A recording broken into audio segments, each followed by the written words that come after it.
Stop that. Stop that. Stop that. I hear him chat to the noise. Move too quick, can't stop for the talking. I hear him chat with the walking. Just too sharp with the prize. White girls let it tell me I'm awesome, yeah. Hot like fire on the pan. If you wanna touch my please use caution. Cold like 0 degrees. I'm out the cage, gotta let out the beast. Revolutionary, gotta let out the streets. Locked in a cage, I'ma let out the sheets. We came for one man, forget my peace. We take the west side, take on the east. I'ma put him in the cage, never let out the. I hear him chat to the noise. Move too quick, can't stop for the talking. I hear him chat with the boys. Man so tough, but mans keep walking, yeah. Just too sharp with the prize. White girls, let it tell me I'm awesome, yeah. Hot like fire on the pan. If you wanna touch my please use caution. Stop that. Stop that. Stop that. Yes, first one to speak. Me, I won. In your face, Domonique. Stop it, man. The insecurity is oozing, man. Stop it. I apologize. I didn't realize that I was going to be this goddamn handsome this morning. Some mornings I wake up and I look like a normal guy, but I walked in here and I felt the insecurity just. Is that your good chain? Is that it's sort of refracting light? Nah, I don't have a good chain. This chain was $130, but it looks like $1 million on me.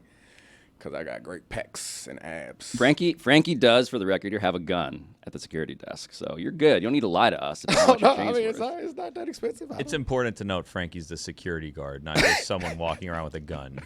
I can't be sure that there's not another It guy is Florida. named Frankie with a Anything gun, but can we have a Frankie with a gun. Samson's also here. What is the material of your shirt? I didn't get a chance to say hi to you in that way this morning. Oh, no. It's sex appeal.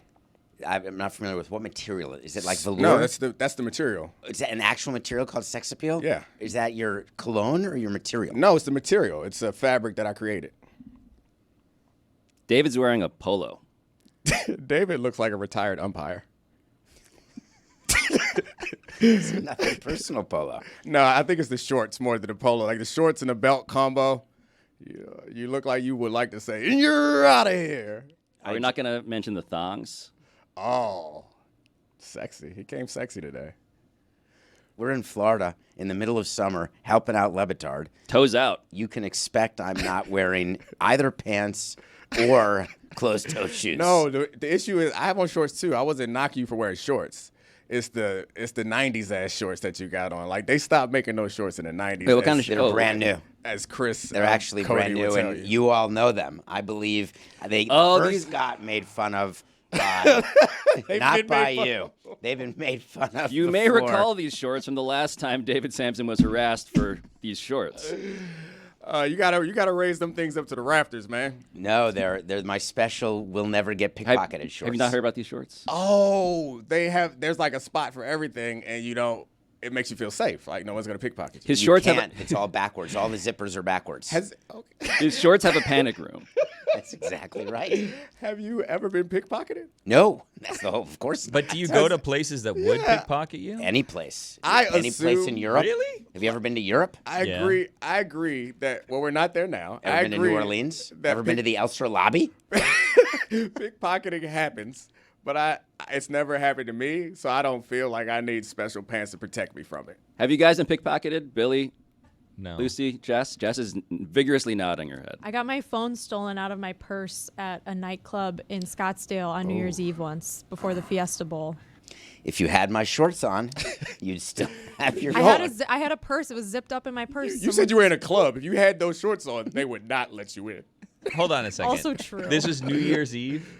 Yes. Was there any consumption that day? No, of course not. Because I wonder what percentage of pickpockets is people just lost their stuff and they don't remember where they put it. Are you victim blaming, Jess? I'm No, not he doing definitely that. is, I would but not do that. This is how I know I didn't just drop it somewhere. My friend also had her phone stolen out of her purse, and then we went to the security people at the club, and we were like, "Hey, did anyone turn in missing phones?" Yeah. And they were like, "You're like the 30th person to say that you lost your phone." And I was like, "Maybe you guys should do something about that." It's a heist then. So there was someone just that went into the club that night and just took a bunch of people's phones. So, you tried to assert your dominance of the show. I did successfully. But you didn't. This is what dominance looks like. Listen, Only person you acknowledged. No, it doesn't. It's not. The only person you acknowledged was me. You didn't even tell anyone David Samson was here. I did. I said also Samson's here. You That didn't. came a couple minutes in. You didn't paint the picture for everyone in the shipping container. Like, it's okay. Let's relax. paint, all right, Take a deep hold breath. on. Let's. I think I make you nervous. We worked together so long, so well together, and you normally, you got to a point where you were comfortable around me. You didn't feel intimidated or insecure, but you're flashing back, and I don't like it. I found Dan's glasses. There we go. Let's shift it to Dan's glasses. Dan's telling Do you want to see Valerie- dominance? Do not Let's put see them it. on. Dan's in Africa telling Valerie someone pickpocketed his glasses. I'm going to posit a theory. Okay. I just found out something. I think these glasses are purely cosmetic. Really? I don't think there's any action. I see them immediately. It's basically. Are they reading glasses? I assume they're reading. They've got food on them. I think they're just Wow. goggles to protect him when he's eating. David. David's trying not to confirm what you said. They're blue light. Ooh. It can't be that he's doing it only for cosmetics. What's It wrong? can't Hold be. on. Why not? Wait, What's do you wrong have a with pair of his glasses? Why do I? Yeah, His that's own the same glass. thing. I'm with you, Luz. I mean, Jess, why are we against Uh-oh. looking Oh, All you look gotta move same. into the damn All chair. look same. Oh, I'm sorry. All right. Now I'm insecure. I'm gonna glass shame. Those are fake glasses? Those are think these are fake fake. glasses. They're definitely blue light, I don't know. which blue light glasses are good for you. Do you think that Dan looks better in them?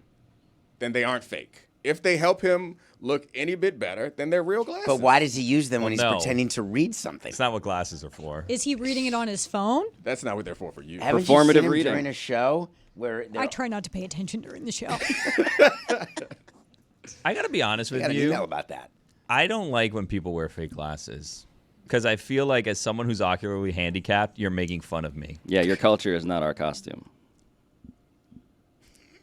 I mean, it is. If I put them on and I look great in It's a them. pretty good look for you, Domonique. They don't look good. They're off. They're slanted. Dan's head is bigger than yours, and so they're. And I don't mean that in any other way other than actual size.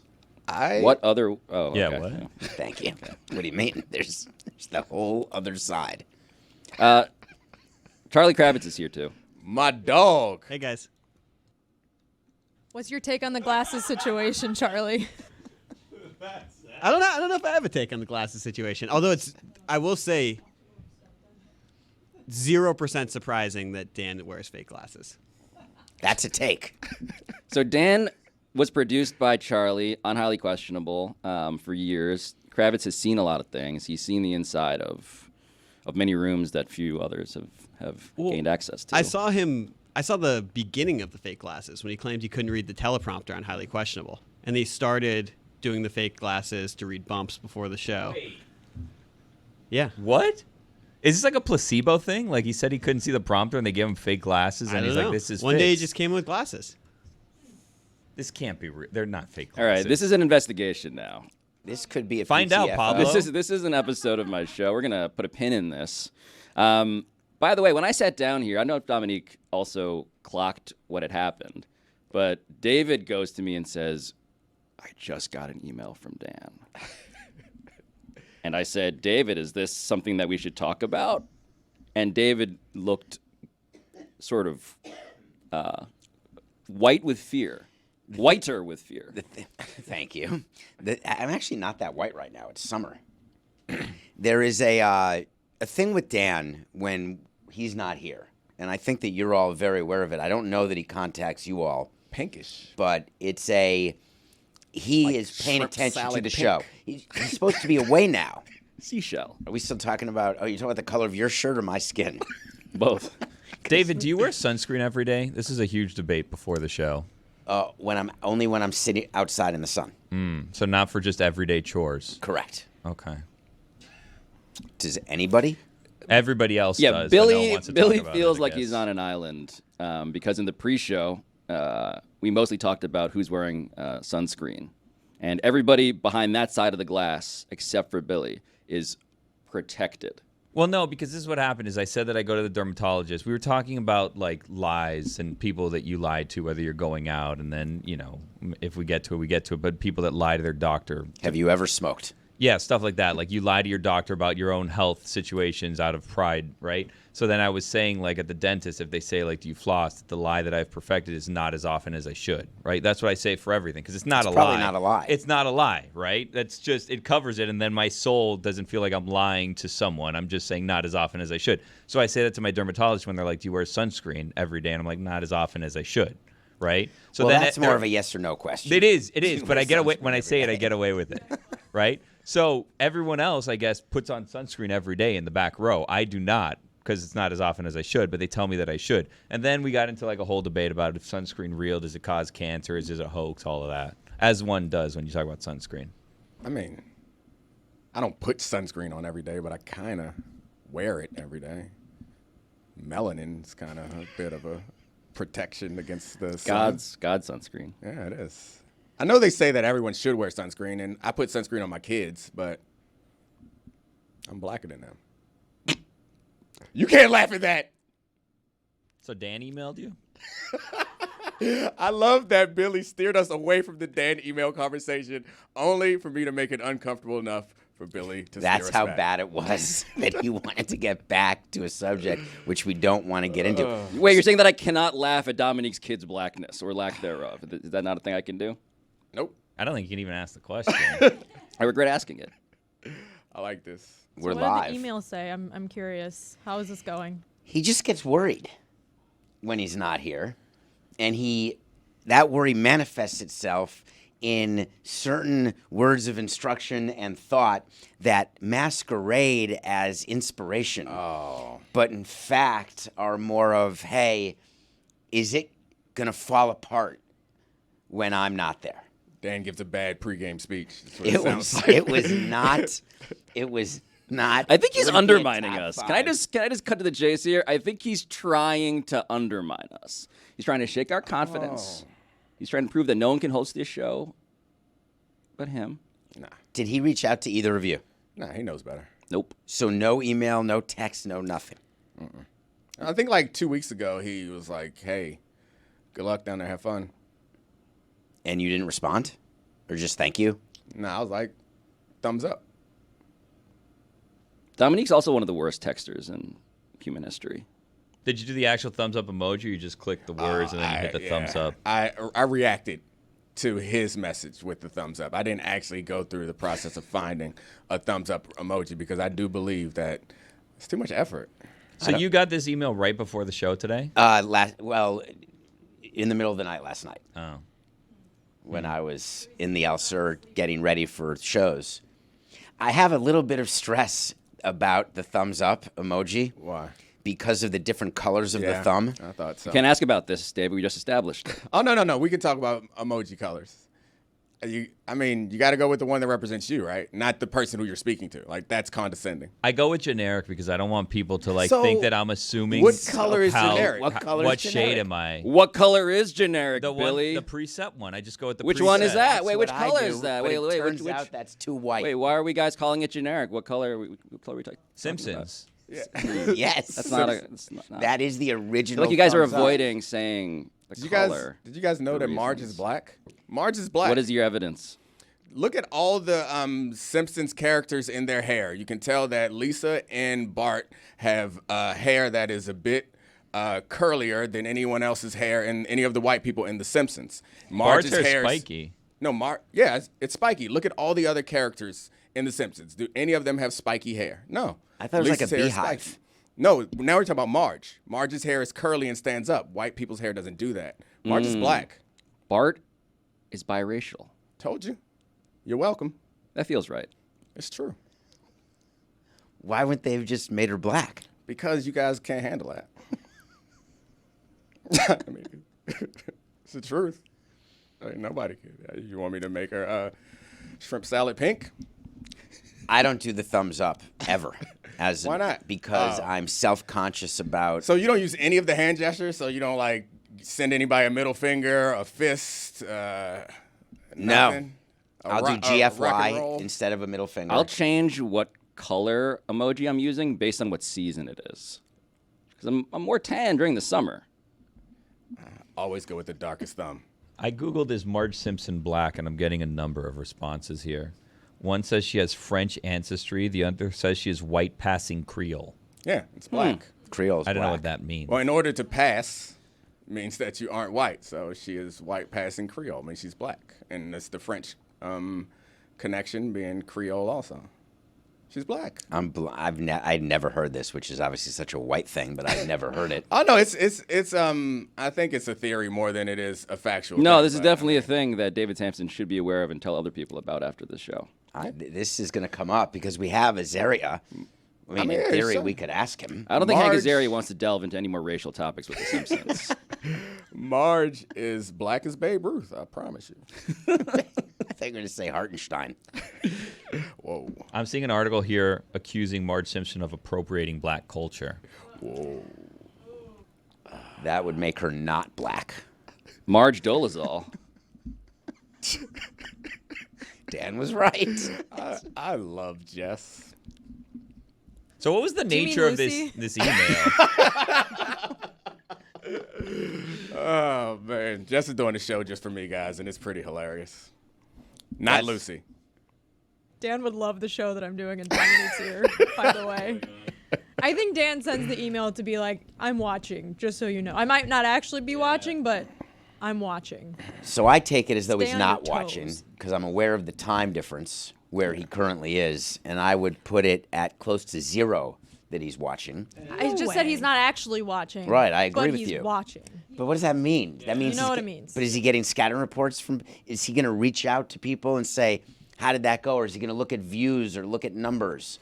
I want to know how it's going to manifest. He's going to itself. ask Ryan Cortez, how are the shows? And Cortez is going to say, David Samson couldn't stop talking about this stupid email. And Pablo accused me of having fake glasses. I think that it said something about who he sends the email to. So 'Cause he he's had worried that I'll derail it. he had a pregame speech with the one player that he's concerned about. I think that we got to be honest Maybe it's about the this. one person who's up in the middle of the night who will respond to him. Is it possible that that's it? Yeah, whatever spin you want, Samson. I don't Whatever need you spin. want. I'm just laughing. I love hearing from him, but I can't say it was motivating. Which one of those pockets do you put In your any confidence way. in? You might want to reach in and grab it. That's front center. Oh, good one. Can't even. Do you know why the zipper goes the other way? So people can't unzip it and You steal it. cannot Because be- zippers are a spectrum. Because you cannot pickpocket a zipper that goes the other way. So if someone is so skilled that they can unzip my pocket and take my things out of the pocket, they earned it. They deserve it. Don't you have any Just willing to- appreciation no. for their craft? I do not. I have no appreciation for people who use their intelligence to break laws. See, this is now we Yeah, well, hang on. This is I don't know. We got enough time to get into this one.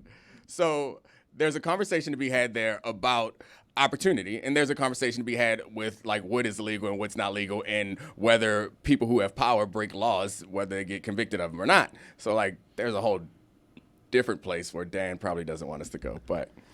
I'll go everywhere, but I'm referring like people How to Rob a Bank is a documentary. If anyone watched it recently, it's quite good on Netflix maybe. And there's a brilliant Harvard-educated guy. Why are you pointing at me for? 'Cause you Because rob banks. you're a Harvard-educated guy who, if you spend all of your intelligence robbing banks, I find that to be a waste. Dan accuses me of basically doing that at this company, but I digress.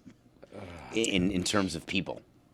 So I would say a couple things, David. I think people could argue that there are lots of people who you probably respect and revere that have broken lots of laws. Like, I mean, you could say the foundation of this country was built on breaking laws. It's just really rare it's really odd to put a hard and fast line and saying, I don't respect anyone who breaks laws. There are laws I that don't are... mean speeding. Hold on. So, I mean... The entire civil rights movement was based on the idea of breaking laws that were unjust. So I think that pointing out that I don't respect anybody who breaks laws just seems like a little odd because like I imagine that there are a confluence of events that have put people in a situation where they feel like they need to pick people's pockets. So like I don't think that they woke up and had every opportunity in the world. I was like, you know what? I aspire to be a fucking pocket picker. Oh wait, Dan did send me an email. He said, No make F-words? sure. No, he said, hold on, let me read it. Pablo, comma, space. Make sure that David doesn't condemn the civil rights movement. Oh, you failed that one. Shoot. I thought we were going to make it out of the first. Almost anything, and he had that ready. No, I didn't have it ready. It's just a fact of life. No, I think that I'm always. I was referring to the civil rights movement. You're an idiot, Pablo. I was talking about. By the way, the number of people who have gotten in my ear basically being like David Samson, man who was investigated for moving a stadium. Yeah. Is telling people that using intelligence to break laws is the one line you can't cross. I think this because I find, and I thought Never been convicted.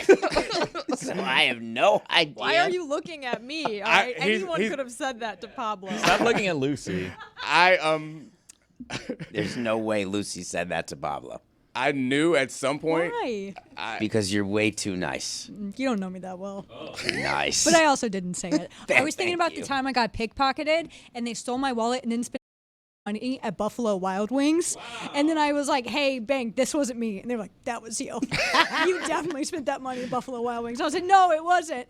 But based off all of my previous purchases, they were like, yeah, that was you. So I didn't get the money back. What? But I'm glad that they enjoyed a night at Buffalo Wild Wings on my dime. Wait, can we take up this cause? Can we vindicate Lucy Rodin for, not actually using that money at Buffalo Wild Wings? That feels like an injustice. No, I think she did it. No, I really didn't do it because, one, I was hammered. There's no way I could have gotten to Buffalo Wild Wings. Your Honor. And so, I didn't realize my wallet was stolen till the next afternoon. I'm siding with the bank. And no, I think I'm okay. Buffalo Wild Wings isn't open that late, but they Is this had, how the call went with the people investigating you? Not a great little case. bit. I'm But pro I was bank. about to throw up, and I was like, I did not spend that money at Buffalo Wild Wings. So, but it's okay. I'm glad they had a good night. They tried to go to Target later. That didn't work, which that feels weird. I feel like they would have known that, Target also feels like something they would have been like, you did. But Buffalo Wild Wings, they were like 100% Lucy. We know you spent the money there. That feels like an impulse robber. You should go to Target first, I feel like. Get what you maybe want to keep that won't just be pooped out in a day. But they went with the Wild Wings. If you stole someone's credit card, do you just make a series of small purchases or do you just go big immediately? The majority use it for things like that. So I got into this with a bank, and it's so funny you're mentioning this. I don't understand how they know when you're at a gas station you've never been at, my credit card would get flagged, for example. And I would say, well, yeah, because I haven't driven to this part of the country, but I'm here now. Don't make me call you every time. But the bank has these algorithms now where they'll say, oh, Lucy doesn't go to that Buffalo Wild Wings, so that we're not giving you credit, or she could have gone to that one, and they pretend that they know what you're doing, and I hate it. It's too Orwellian for me. You want to be able to spend money wherever you want without Yeah. I don't want the credit card company telling me. surveillance. Right. I don't know how this works, but I've never had this happen before. I've never had. It's happened to my wife. It's happened to people where they reject your card even though you're trying to use it. It's never happened to me, and maybe it's because I travel enough or I create a situation where I never know where he's going to be. But I've never had that happen to me, and I've lost my credit card in Miami. 5 years ago, I lost my credit card, and they went to the liquor store and spent $130, and I had to make a police report, and they put me on hold for 30 minutes, and I was like, all right, that's your $130. You guys got it. Bought you some drinks. Had a good night. I'm not about to talk to you. You did the math. Yeah. It's what your time is worth. Lucy spent how much time trying to get Buffalo Wild Wings money back? Probably 30 minutes. There was a point where I was like, I'm going to get sick. So it's really just not working. Can you hold, please? I was like, you know what? Can you hold, please? I'm at a Buffalo Wild Wings right I'm gonna now. throw up right now. And so I just say, you know what? If that's what you spent your money on, that's fine. Because when they tried to spend $600 at Target, my card was like, hey, I don't think so. But Buffalo Wild Wings, they were like, that's Lucy. That's Lucy for sure. Yeah. So I just let them have their fun little night. I forgive them. I've moved on. But I am a little hurt by my bank being like, yeah, you ate there. That's what you were doing. I'm proud of myself that I held off for 10 minutes before fighting with David Samson about the hierarchy of society. I made it longer than I thought I would. Congrats. Oh, we're coming back, baby. So the yellow emoji. Should we discuss the sports that we considered talking about today? David sent some topics in. Nobody responded to those topics. Billy sent a text asking for topics. Domonique, Oh, no, Charlie and I have a whole other side thing with a bunch of real topics. Charlie made a doc, a secret side doc full of sports topics. I feel like we all need to get on the same page because that's not super helpful. Okay. Because like if Pablo doesn't know and David doesn't know, then it's not. They don't know what you want to talk about, and then they can't prepare to respond to what you want to talk about. Now, Charlie did include us on the doc. Okay. I opened the doc. Billy, then- you too. Okay. And But not you're me or on the Lucy. doc. That's very Interesting. helpful then. That's yeah. interesting. Why did you leave them out? So I wonder. think what we need to do is look at the email from Carl and send that doc to everybody who's going to be on the show that particular day. I think that would make the most sense if we could do that going forward. That'd be David, great. we agree. So we will do that. And I'm guilty because when I go on this show, I send could just topics put a only to period the after I'm EP guilty. and to Dan. Oh, I'm sorry. And you guys never participate in the segment, and now I realize I should be giving you the topics. Yeah.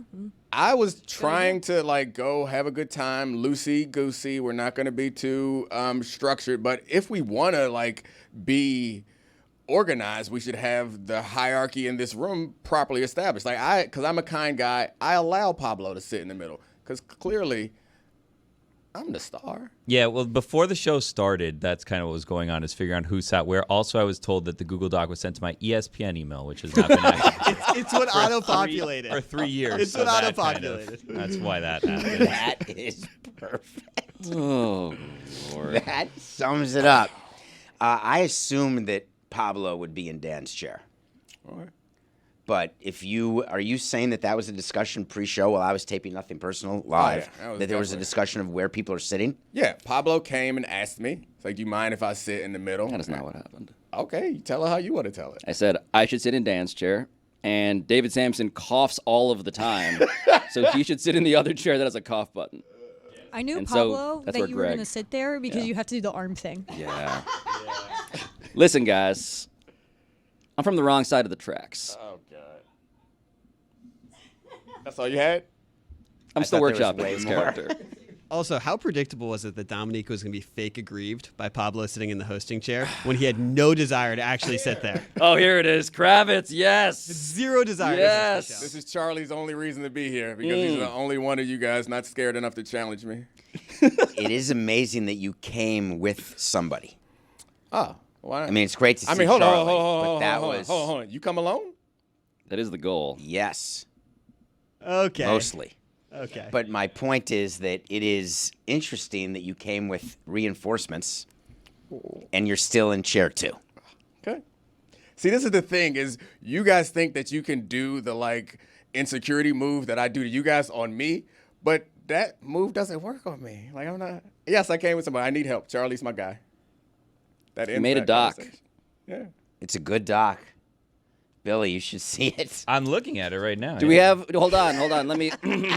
Hold on. Let me assert power and dominance. Play the video of the guy barfing on himself. Say his name, Pablo. I don't know his name. What's his Hold name? on a second. I got to give him a heads up so they get Can't that do ready. that. Yes. Why are we? I did not respond. to this. Oh, Lucy, I think that's the guy that stole your credit card at Buffalo Wild Wings. He bought lemonade. That's I lemonade? once fired a guy for doing this. The milk challenge. Wait. You fired a guy for Samson- getting sick? What? Yep. What? Why? Yes. Oh gosh. Do you know what this video is? So this is the July 4th Nathan's hot dog eating contest undercard, in which they are chugging lemonade, and I believe is that Eric Badlands Booker who won? It's a I gallon hope of it lemonade. is. Yes, Otherwise, Pablo, it is. Thank you. Not racist. Eric Badlands Booker, champion, hand encouragingly on the shoulder of that dude whose name is. Airsoft Fatty. Did he do that in 21 seconds? Yeah, it was a world record. A gallon of lemonade. It's Sports. it's insane. And you would fire somebody for that. So we had a player pay a ball boy to drink a gallon of milk. Hold on. And do you know that you cannot drink a gallon of milk without vomiting? There's a little known fact. It's a myth.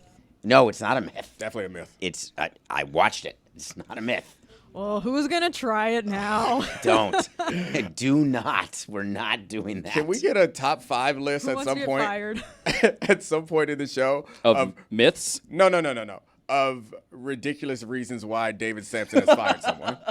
I fired someone for throwing up? That's got to be number 1. No, it's not. Wait, hold on. Probably won't even make my top 5. But What? Oh, I was joking. So but I need OLI, this do we list. have the sound? No, we got to give him some time. You I got to don't give him have some a time. top 5 off the top of my head because. But we'll start with OLI, the time that someone puked because a player made them chug a gallon of So a milk. player paid a ball boy, and the ball boy did it and puked.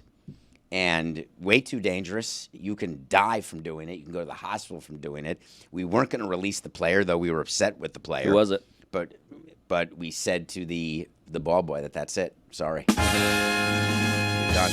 You cannot just do things for players like that. Huh. Can we guess which player did that? You could guess, though I don't think that you will be able Melky to. Cabrera. Melky Cabrera. Well played. Was it Mike Melky Cabrera was never a Marlin. Antonio Or an Expo. Alfonseca? Going for the joke here, buddy. Whoa, what was the joke? Because it was Milk. milk. Yeah. Oh. Yeah. I didn't hear Melky. It's Milky. funnier when you have to explain it. No, it was Way funnier. good by you. Thank you so much. So when did you you called him in the same day, the next day, or? Did he change shirts? It was So in the video, to be very clear, as that guy's- the guy whose name is again Airsoft fatty. was vomiting on himself, facing forward to the crowd, seemingly despondent, but not so despondent that he turned around, which is just an interesting psychological space to be in. He and also, then, if you look at the video, drank very little lemonade. There's probably 3/4 of that lemonade left in that jar. Did anyone else think of Stand By Me when they watched that video? Or is that an age thing? Nobody? No one's ever heard of that movie? Thank you. Lean on me.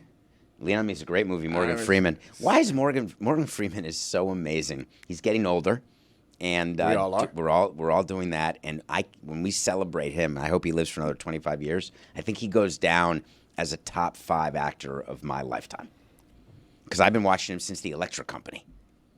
Oh, When I yeah, was that was young. like a kid's show, right? Yeah, with Sesame Street. What's your favorite line from Lean on Me? It's only one right answer. I'll give it to you because I don't think you're going to get it. Okay. You smoke crack, don't you? I would not have had It's the best line at all. I can't tell this is a I test. lost. Oh, no, it's not a test. It's not a test. No one had that. Well, there's 13% of the audience appreciated that. You're welcome, guys. So this player paid how much? It's less than you'd think. You can get people to do a lot of things for not a lot of money. It's really quite staggering. It is. It's sort of the Divine Brown situation. So But- can I ask a question? I don't. So this. Hold on, That's a my reference. mental computer is processing 19,000 Divine Brown jokes. This yes, and I hope they're being deleted as we speak. As you're Yep. processing. This ball boy got fired. Why? So what's the justification? Assuming that you're a lawyer and you're prepared for Well, any sort of they're all at will. right. So I okay, don't. so you don't have to. No. But anyway, I still think that you had to tell. What did you tell him his reason for being let go was? Well, one of the most common reasons that you fire people is when they're not doing their job. They're instead hanging out with players, or they're watching BP, or they're doing things that they shouldn't. You're in the watching sales UP? department. They shouldn't be watching BP. Noted. That's not your job. Your job is to be in sales. Or if you're in in-game entertainment, what are you doing? On the field, things like that, or why are you coming down to the clubhouse and getting autographs? Why are you taking tickets and reselling them? It's things that are not your job and you get fired for. So ball boys, they have a hard job. It's really a brutal job. You're working for tips. You're cleaning up crap. You're doing favors for players all the time. And when a player asks you to do something, they're always going to do it. That would be a top 5 list, things that players have asked. Okay. And I think you can appreciate this. we got two top 5 lists coming from you later in the show. They will. Yes. Putting it in the doc. I think that you'll appreciate the top 5 things that have been asked by players. I can't wait.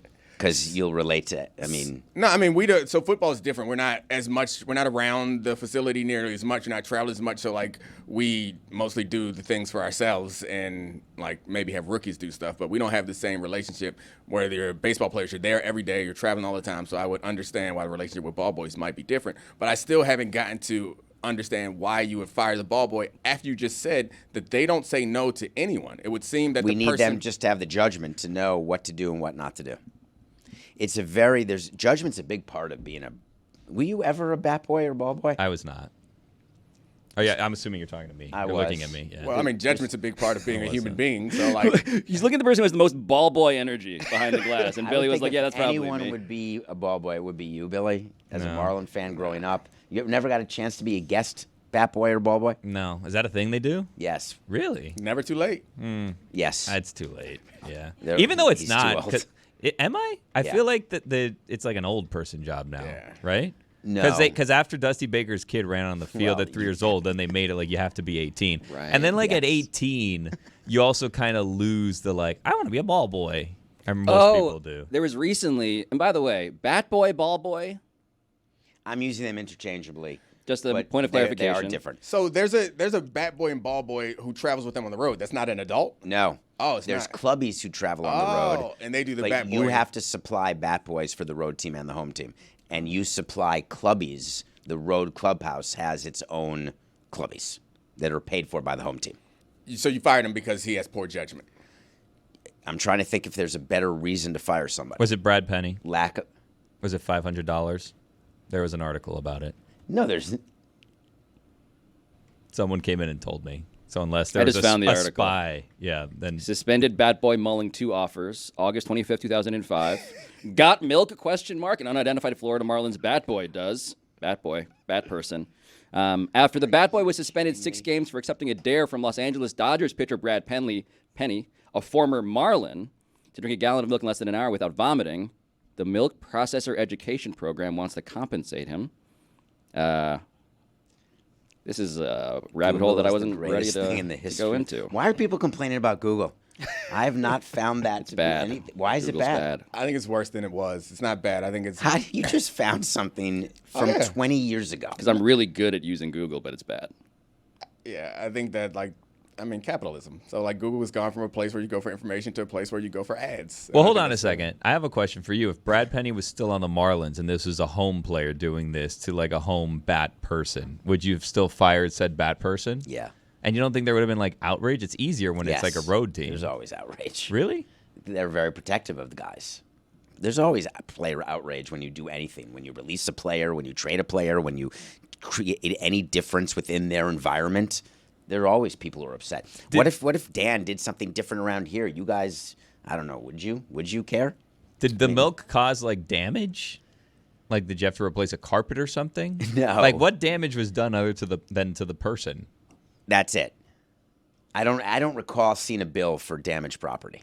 I mean, it seems like you made this is actually, the more we talk about it, actually seems like a more justifiable fire. I still don't think that it should have happened, but it seemed like you made a calculation that the value of this bat boy is not worth the risk of him eventually doing something that would hurt himself and then eventually having you guys be sued. Well, yes. I Right, mean yeah. that is the equation that you do often. I mean, when you're firing at somebody, you're thinking that somebody who replaces them can be better and do better. Is there no process, like a first offense, you get a suspension? There should be, but generally, the process is what a CEO wants the process to be. When you're not in the legal system, obviously the legal system, there's due process.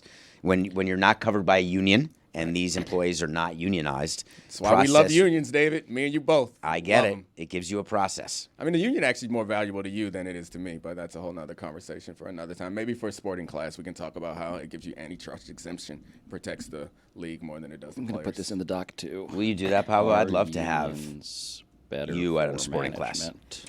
Domonique loves giving notes on the sporting They're class. angry notes mostly. Oh, you don't like Typically. you don't like the show? No, I love the show.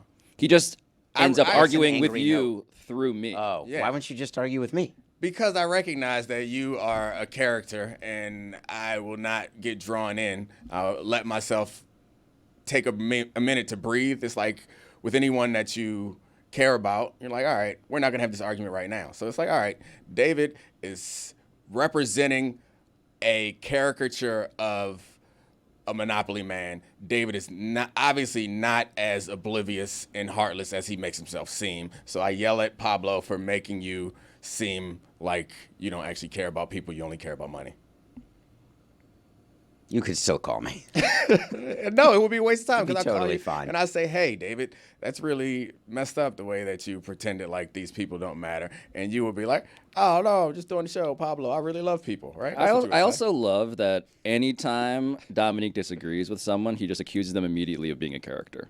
Every single time. I have Every to. single time we do a show, he's like, that's not You really can't what you think. possibly- You're in character right now. Possibly really think this. I have to. You're a cartoon character. I have to. You're a Asian Marge Simpson. No, I just like talking to David Samson and John Skipper about business. I do too, and I like listening to it. It's a great show. If you don't listen, you should listen. Do you get upset that he's on the show? Is it that deep? No.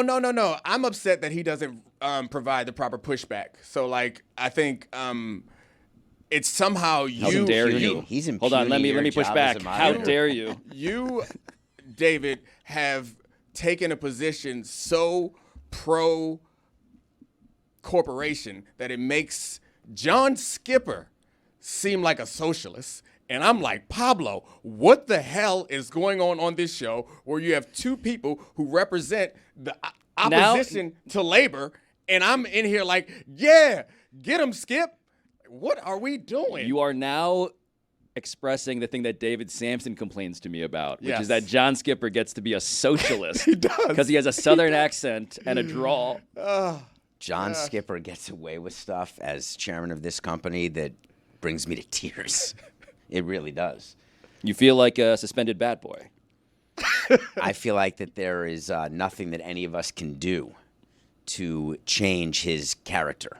And what he's done is he's made the character himself. Why else did you fire people? Just out of curiosity? please. Not that quickly. Yeah, we have a top Subjects or five. anything. We have a top We're five we're working on here on the dock. Definitely getting the email from Dan after Mine's this gonna go to my segment. at ESPN, so I'm good. I Mine will love go to John. Lucy. No, Don't we are. worry, you guys are. This is John knows. John and I talk about this all the time. I was just I'm saying not on the worried at sporting all. class, I don't know how the company runs. It's running great. Love it. Everyone's happy. Keep up the good work. Have fun, guys. That's really great. Thanks for that. You got it, buddy. I'll tell you another thing I fired someone for once. Oh, gosh. and you're this is. waiting. I think that you would do the same. Okay. I do. I think that. What would you do if you had access to an asset that you only had access to because of the job you had, and then you use that asset for your benefit? So let me be even more specific. If you had the How'd you get ability that to job? get tickets, Any level of specific would be good. okay, you have the ability to get tickets to an event, and you get the tickets at X, and then you sell them at X plus Y.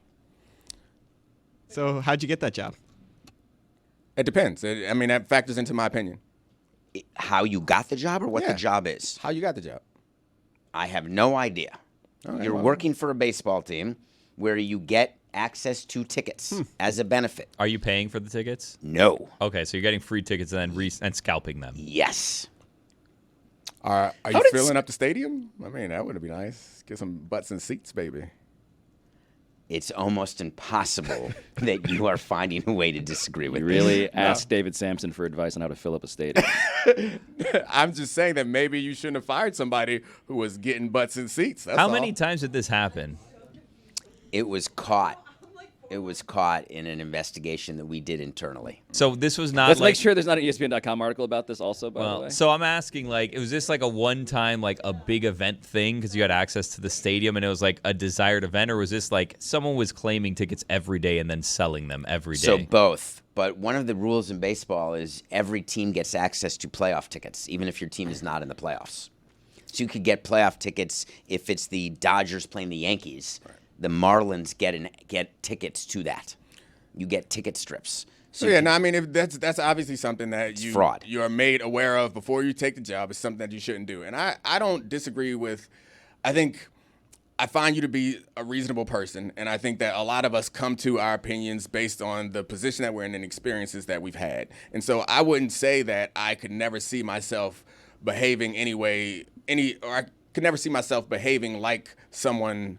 Or like you, frankly, in situations that you're in, if I had had the life experience that you had. But given the experience that I've had and the things that I've seen, the things that I've experienced, when I hear you say certain things, I'm like, it's kind of like offensive to what I believe in and stand for. So like, I'm not going to defend someone selling tickets or committing fraud, obviously. But when you put it the way you originally put it, you have access to assets. All of us have access to some assets, and we use them for some personal advantage all the time. Like I get a computer from work, and I use my work computer to do things all the time. So I don't.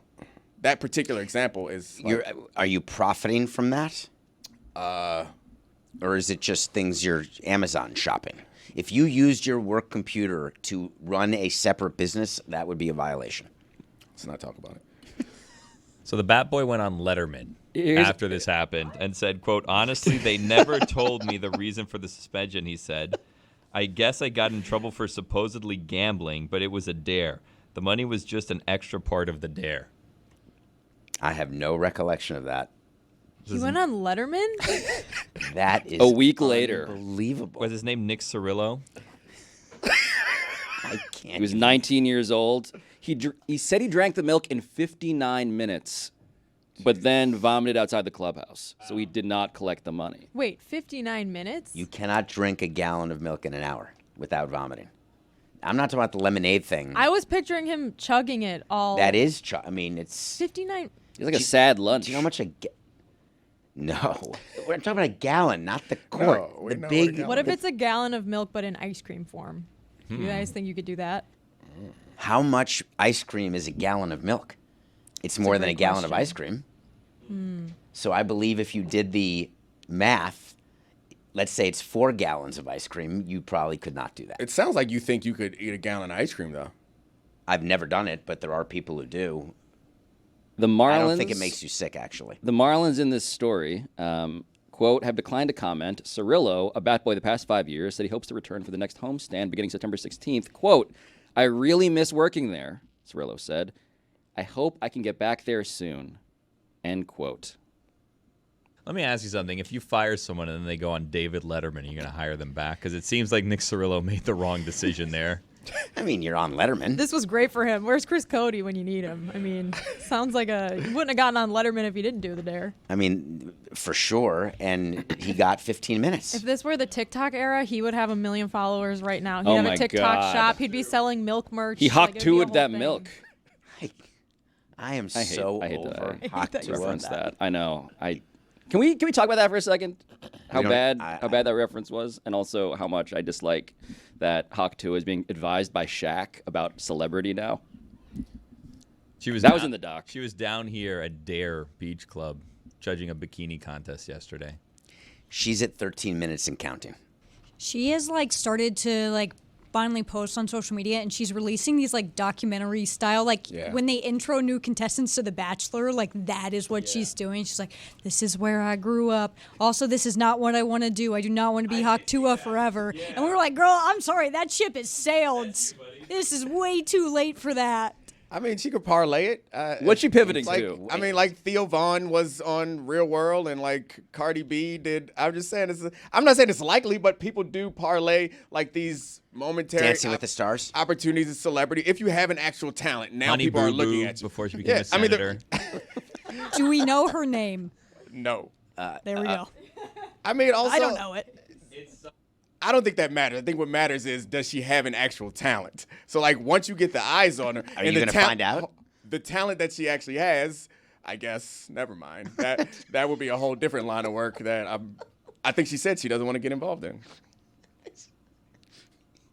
You're talking about the Hawk-2 talent. What? I'm talking See- about the marketing. I'm talking about the fact that she's taking advantage and So are we. monetizing this. She hasn't though. Like she like came out and was like, if you see any merch that's not by me, if you see any social media, I don't have social media. And it's like, girl, this is running out. You don't have time, and you've waited too long. That like I don't think she's going to be able to capitalize the way she thinks she is. She waited 12 minutes into her 15 to get started. I just kind of. appreciate that you lapse into the accent every time you do her voice, and it's pretty impressive, and you pull right out. It's nicely done. Well, I'm Southern. Yeah. I like slip into my accent randomly. Every time I talk to my sister, I sound so redneck after. I find it fascinating how TikTok has provided all these people with 15 minutes, and everyone thinks they're all rich, and they're not. Like the girl on the couch, What? What? I don't know that one. the one who That's says she your. wants. I think it's your algorithm, No, David. she wants a guy in finance who's 6'5". No one's heard of that. 6'5", finance, Yeah, I know that blue one. eyes. she's not rich. That moment passed too. She's trying to take advantage. Need a talent though. Ah, Gotta sing.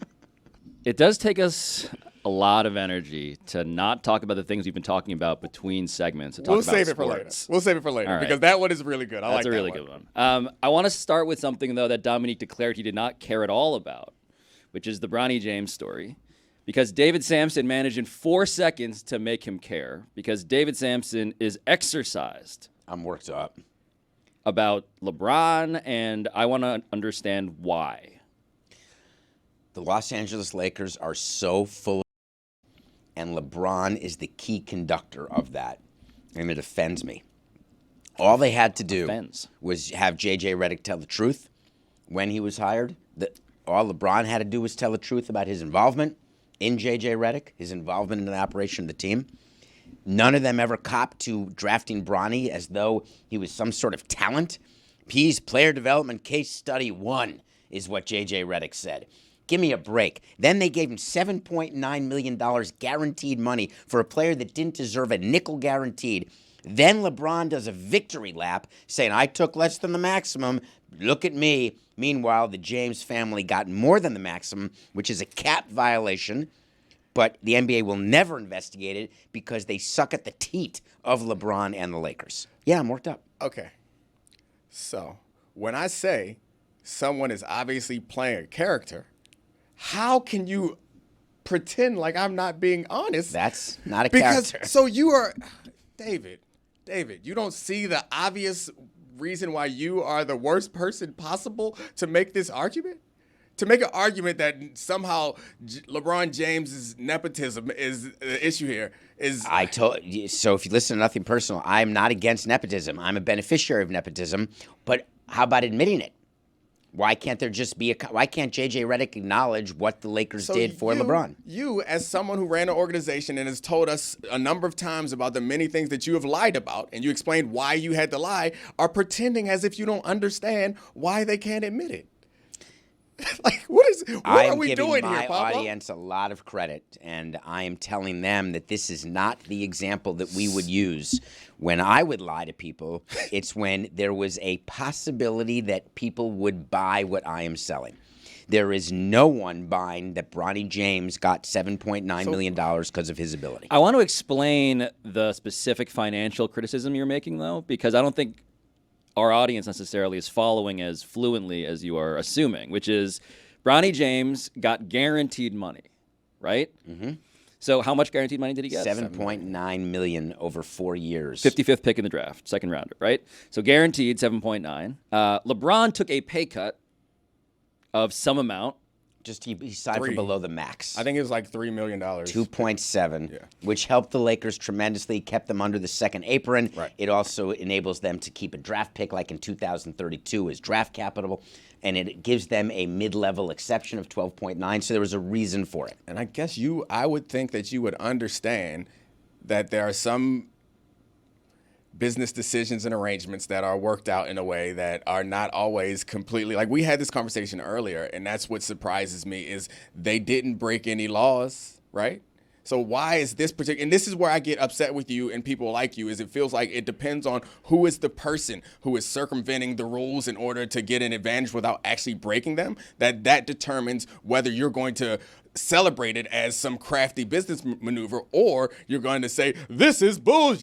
Like, that's what offends me about you. So, thank you, and I love the communication. What's crafty, if it had been crafty, then we're not having the conversation. Half the stuff I did never got to Letterman or got to the paper. Except for the time it got to Letterman. Except for the time it gets to Letterman. Apparently, at the time, Brad Penny said it's ridiculous that he's getting 6-game suspension for drinking milk when you get suspended 10 games for doing steroids. That's a good point. That is, listen, hard to Pretty argue good with point. Brad Penny. So I would like to say this. We are currently not on ESPN. I work at ESPN. And when we do First Take at ESPN, I understand that we have to kind of, in order to, even if you feel like you have been one-upped in an argument and you lost, you have to kind of fight it out because we got to fill up the rest of the segment. It kind of undercuts the show if you're like, hey, yeah, you got me there. LeBron is better than MJ. We're done. you know?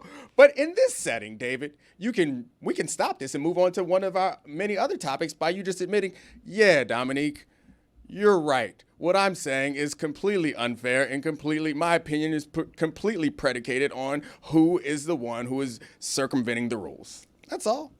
I just want to get that down. Yeah. I want to get it exactly right. Yeah, Domonique? Yeah. Is it yeah, Domonique? Sure. Not yes? You can go yes, whatever you're comfortable with. But That's like Can using the wrong can emoji. I try to be a David Samson translator? I wanna workshop David's spin of why he is criticizing some lies while also being the person who is most famous in our business for acknowledging when he himself lied in a parallel position. David has taken the position in sports media of being the guy who is saying, if you can't fool me with your lie, I'm going to call you out for lying, and I'm the only one who can do that because I have been a giant liar. Okay, so I think that no one here believes that they are being fooled by this lie. Like, we had this conversation in the pre-show where I said, when people ask me to do something and I change my mind and say I don't want to do it, I say, hey, I don't really feel like it. I'm good. Whereas most people, I think, make up a lie. And I said, why make up the lie? Because the person who is receiving it recognizes that you're lying. And then you guys made the fair point that it's kind of like a courtesy where they know you're lying, I know you're lying, but you care enough about me to make up some foolishness. I think this falls in the same category because on its face, no, and I think a lot of the things that, like when you would argue about sellouts, or you would argue that you guys would lie about sellouts, you would argue that, right? We all knew it was bull, but we were like, all right, David, we appreciate you taking a shot at the lie. Like, I think this falls in the same category. And obviously, you would never be so terribly offended by a team president or a team owner misleading the public about how many tickets they're selling or how good they think their team is going to be. So when you are going into a full rebuild. It's different, though, in a salary cap league. It's different in a salary cap league when we're talking about when you're screwing around with salary cap, salary floor. And but the payroll. way that they did it gave them more room. So it's not as if, like, I don't understand the point that you're making.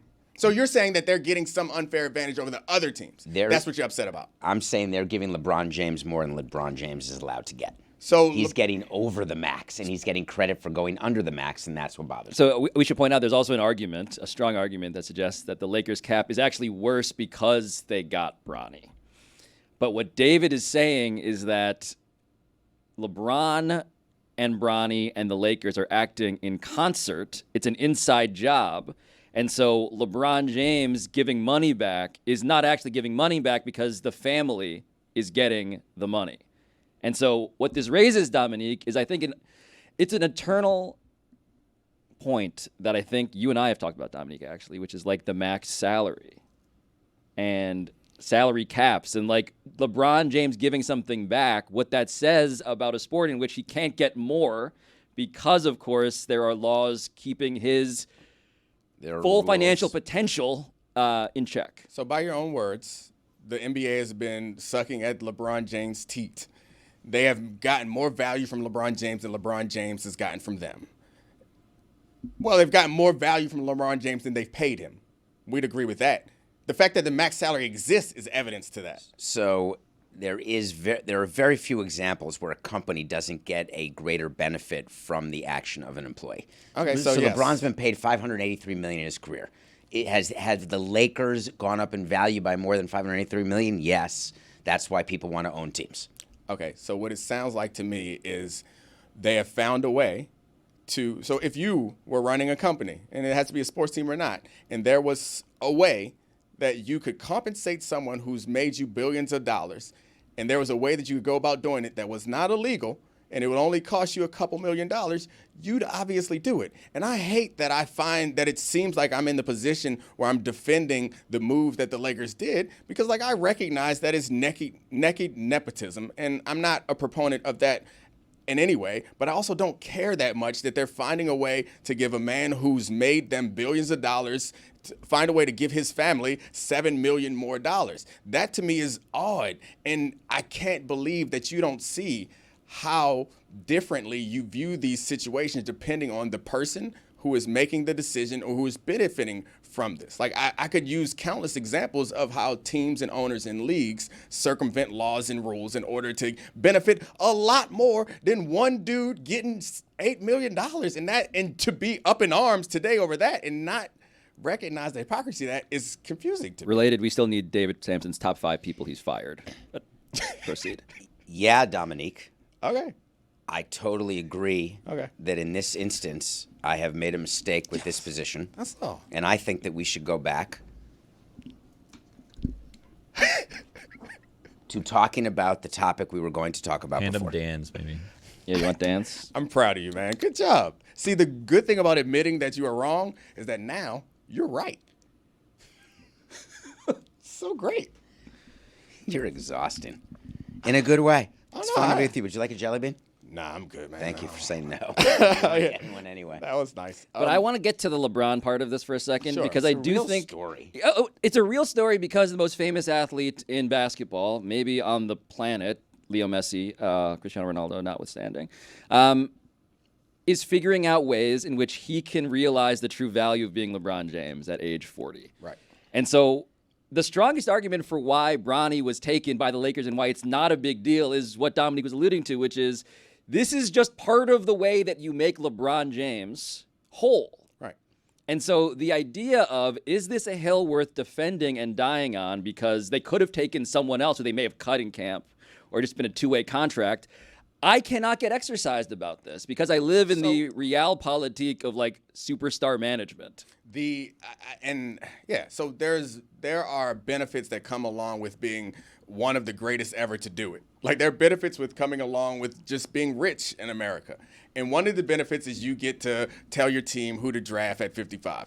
And yes, you could make an argument that this is a spot that this could have been Patty Mills. Or this is whoever was there, like you could make that argument. It's a hard argument to make, but on the just baseline of ethical behavior, yes, you are right that it is unethical if we accept that Bronny James does not deserve this spot. Yes, I agree it is unethical to force him in there. However, the other argument you could make is a defense of Bronny in that this is not great for him. He looks despondent, doesn't he? I have no space for arguing that LeBron James does not deserve this or is finding a way to circumvent the cap and all that stuff. That's the stuff that annoys me. So, like, if you want to talk about, like, this is setting Bronny up for a failure, this is not good for him, they don't need the money, so why are they doing this, putting him in this kind of lose-lose situation, I'm on board with that. I have a harder time getting on board with you saying, well, but the 55th pick, though. But I can still get on board with that just on, like, basic ethical behavior. The thing about what LeBron is doing, right, in his wanting of things, in his hunger to get ways to feel like he's being made whole, I think brings us to a point at which you guys actually probably have some philosophical alignment. Why is David grinning slyly while looking at the other side of the glass? Part of the email I also got was to make sure that Lucy and Jess are engaged. Oh, they are. And I was trying to figure out. I'm finishing my F1 minute. You are finished? Okay, thank you for that. That race, by the way, was unbelievable. I'm not here to talk about I race. thought One you of were the going to best of make the a year. joke about me being Dominique's Nepo baby for the week. That's what I thought you were grinning about. You're his security blanket. You're his pacifier. I dig it. And Lucy was writing something, so I didn't know what she was doing. So that's what I was I thinking. wasn't working. I was doodling. You were doodling? Oh, boy. Can you Can you- show can us you what show you were it? doodling? Yeah. Are you doing the S's with like a So- bunch of like lines that you then like? practicing your Recently, signature? I've started junk journaling, which is just you take junk that you like mail or like coffee slips or just whatever you have. And so I've been into scrapbooking and junk journaling. So I've been doing stickers. Oh, my gosh. That's incredible. And little pictures. That's It makes me less sad kind when I of- look at like my daily schedule and stuff. Where it's like, oh, I have work to do, but look, cute stickers. So you just grab any junk that's around? No, so it's like it can like be based off of what Oh, you yeah. did that day, or like it's all random stuff. I don't know what you mean. It was a great race, which is why I'm trying to race to finish my F1 minute because I want to do it this week, and I'm not here tomorrow. It's not even here. It's not even for today. No, it's for today. So I was I'm going doing Amazing. it right now. Can you do it right now? right now. I was going to criticize David for like taking the show there, but it ended up in a great spot. But I do think that last time I was here, David, I tried to help you become a better broadcaster, and I'm going to continue to do that. So it's been about 4 times since we started the show where someone made an excellent, like, irreverent joke. And we all, like, let it sit there and let the people who get it and appreciate it. And you stop the show to point everyone's attention to it, which I think makes the joke less funny. So let's just let it fly. So when we made the... Is it sexual jokes only that applies to? No, it's all jokes. All jokes Yeah, get that treatment? I think so. Yeah, I would refer to your notes there. Yeah, Domonique? I have a question. So, are you guys saying basically that the Lakers and everyone is pretending, because like as soon as Bronny got drafted, after allegations of don't draft him or he's going to go play in Australia, then we get, like, as soon as he gets drafted, Nike tweets out, "Oh, fairy tale story," and the Lakers tweet something out. Are you guys suggesting that is all being done? That they're all saying this is not nepotism? Everybody on every network came out on the air to say, you know what? This nepotism claim is unfair, but also completely unrelated. Nepotism has existed in the NBA forever, but this is not nepotism. This is a different thing. But we're also going to tell you nepotism has existed forever. Go look at who's coaching over here, there, blah, blah, blah. So are you guys suggesting that this is all being done as a ruse so no one can suggest that something illegal is being done? Like, they have to go over the top to say, you know what, we actually believe that Bronny deserves this, so no one can accuse us of kind of skirting the salary cap. There definitely is like a super Sweet 16 vibe to this, where everybody's sort of like celebrating this kid and they're going way over the top. But I also want to be fair to the story, because while we're talking about, like, is it reasonable to draft like the DNA of LeBron James with the 55th pick? Like, in a vacuum, I'm like, yeah, let's roll the dice there. Honestly, like, I think it's not unreasonable just on that level alone to be like, let's take a flyer on this kid. Like a horse stud? I think that the Good bloodlines? Good. I believe Tom Haberstroh did the research where it was like over 60%. It was some statistic. I won't butcher it. If the sons of NBA players were a college, they'd be the best performing college when it came to NBA performance in the history of the modern NBA. 49% of NBA players are related to an elite athlete, either professional, high D1, or an Olympic athlete in some sport. So if you're talking about bloodlines, like, yeah, give me LeBron. Give me LeBron's bloodlines. But truly. I think what David no longer wants, but what he said he wanted at the beginning of this was them to acknowledge that this was a farce and this is a circumvention of the salary cap. I think it's impossible to prove because he is, if you look at the players around him, like you look at the college stats average, and like he falls in line with other people that you can point to, and those people obviously have more potential than him. I think it's close enough that it's a ridiculous argument to try to wage against someone who you feel like you owe so much to. So like that's kind of the Domonique, issue. are you really pouring tears out for LeBron and saying that they owe it to him to draft his son? And his stats aren't comparable to anyone who would get picked. It's 5.8 points a game as a Don't college let freshman. the facts get in the Well, way. wait, hold on. We got Please. to zoom out on the story here, right? Because I think we are so like at the Earth's mantle of this story because we're in this business that I do think it's worth remembering that when you tell the story of Bronny James to a normal person, they're like, this is the greatest story of all time. So Bronny James is LeBron James' son. Maybe you've heard of him, right? He has that name. He has that pressure. LeBron has flip-flopped between I want my son to be his own person to also being named me.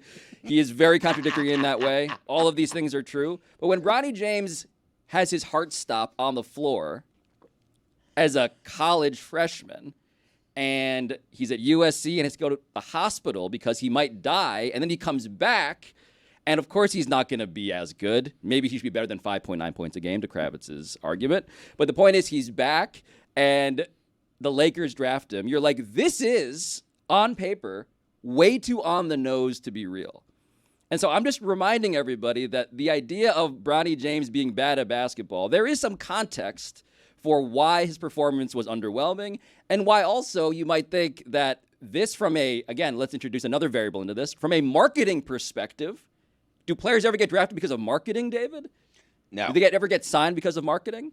Yes. No. Of course they do. Wait, You hold on. have to have That's not you true. have to have a ability. You have to have a baseline Well, ability. I think the point is that We'll do stunts like Adam Greenberg. No, but you marketing also plays like you even told us that you guys signed Ichiro because you thought that you would get a ton Oh, of ad yes. revenue money. Yes, but Ichiro had to be able to play. Right. Well, right, yeah. right. Which We're he saying did. just saying, is it a factor? yes, it's a factor. It is not a deciding factor, but if it's a factor. Bronny James, it's a great story, but are we saying his cardiac arrest is what made him not a good player? I'm saying that it's a factor as to why he wasn't as good as he would have been had his I actually heart didn't know that. not stopped. I know he had the cardiac arrest. I didn't realize. How could it not affect? I'm not saying he would have been a first rounder. Bronny James from the very beginning was always overrated as a prospect when it came to like he's LeBron's son. Is he going to be the next great NBA? Certainly not. Certainly not. But I don't know. Is his ceiling now? Kravitz is the biggest NBA nerd here. I want to sort of indulge his criticism here.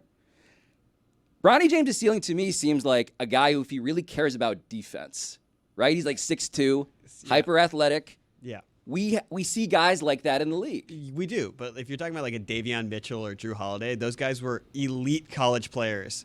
Elite college players, not bench guys on mediocre teams.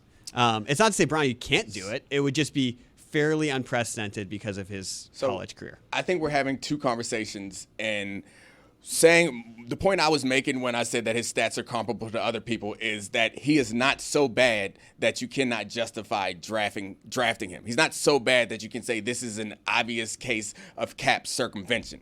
Is he actually a real prospect to have a career? I think we all would agree it's probably unlikely because, as Charlie has yelled at me on my show many a times, he's a 6'1" small forward. Like he's a small catch and shoot guy. It's very bad. That doesn't work in the NBA. Suboptimal. But the point that I was making was you can look at this story and look at the bloodlines and look at all the information that we have and say that we are drafting on potential. And that's what all NBA drafts are. Baseball, you recognize even more so. It's even more based on potential. So if they were to hold some sort of hearing, it'd be pretty easy to defend this choice without saying we did it because of marketing. Say he is the son of the best player that we've ever seen. He played high-level college basketball. We hope that he'll get better. At this spot, 55th, we've never had anybody make the team before. Yes. We're taking a flyer on somebody here. Why did he get 7.9? That's the hard. I was about to say the hard part to justify is the contract. The reason why he got 7.9 is because his daddy has meant so much to this league for the past 20 years. Agreed.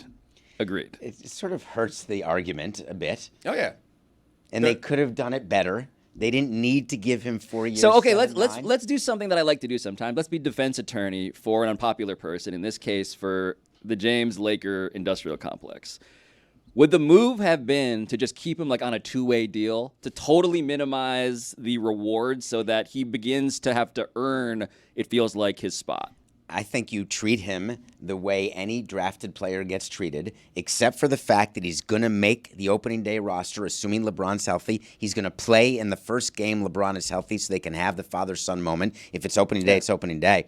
But after that, I assume LeBron is smart enough to tell J.J. Redick and Rob Pelinka, hey, after that, I want to play with him in one game for 1 minute. Then we've made history after that. He's got to earn it. They're going to make plenty of money off of this particular marketing gimmick. I would say that this falls into a category that, frankly, most arguments that we have fall into is these small decisions don't matter. It's something like people who did not like this move don't like this move. Whether you give them $7 million or $35, it's not going to change their mind. I think maybe you give them more ammunition to argue against it, but it's not going to change the way they argue against it. I think it's a mistake to think that the difference between the reaction to LeBron James Jr. being drafted is predicated on how much they paid him. That to me seems absurd. It gives you something else to point to, but I don't think anyone who is offended by the Lakers drafting LeBron James Jr. would say, you know what, if you would have gave him a two-way contract, I'd have been cool with this. But it's the fact that you gave him the money. Like, that, to me, feels... I wasn't offended by the fact they drafted him. I thought it was a great marketing move. Great, so cool. Father-son. It's never happened in my lifetime. Never happened again. I can't think of another example where a father... It has never happened before in basketball. So I'm all in, and ESPN and TNT are going to take full advantage, and I love that.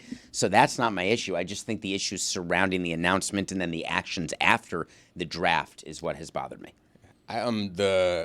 Something Charlie and I talk about on our show a lot is the tension between sports and entertainment.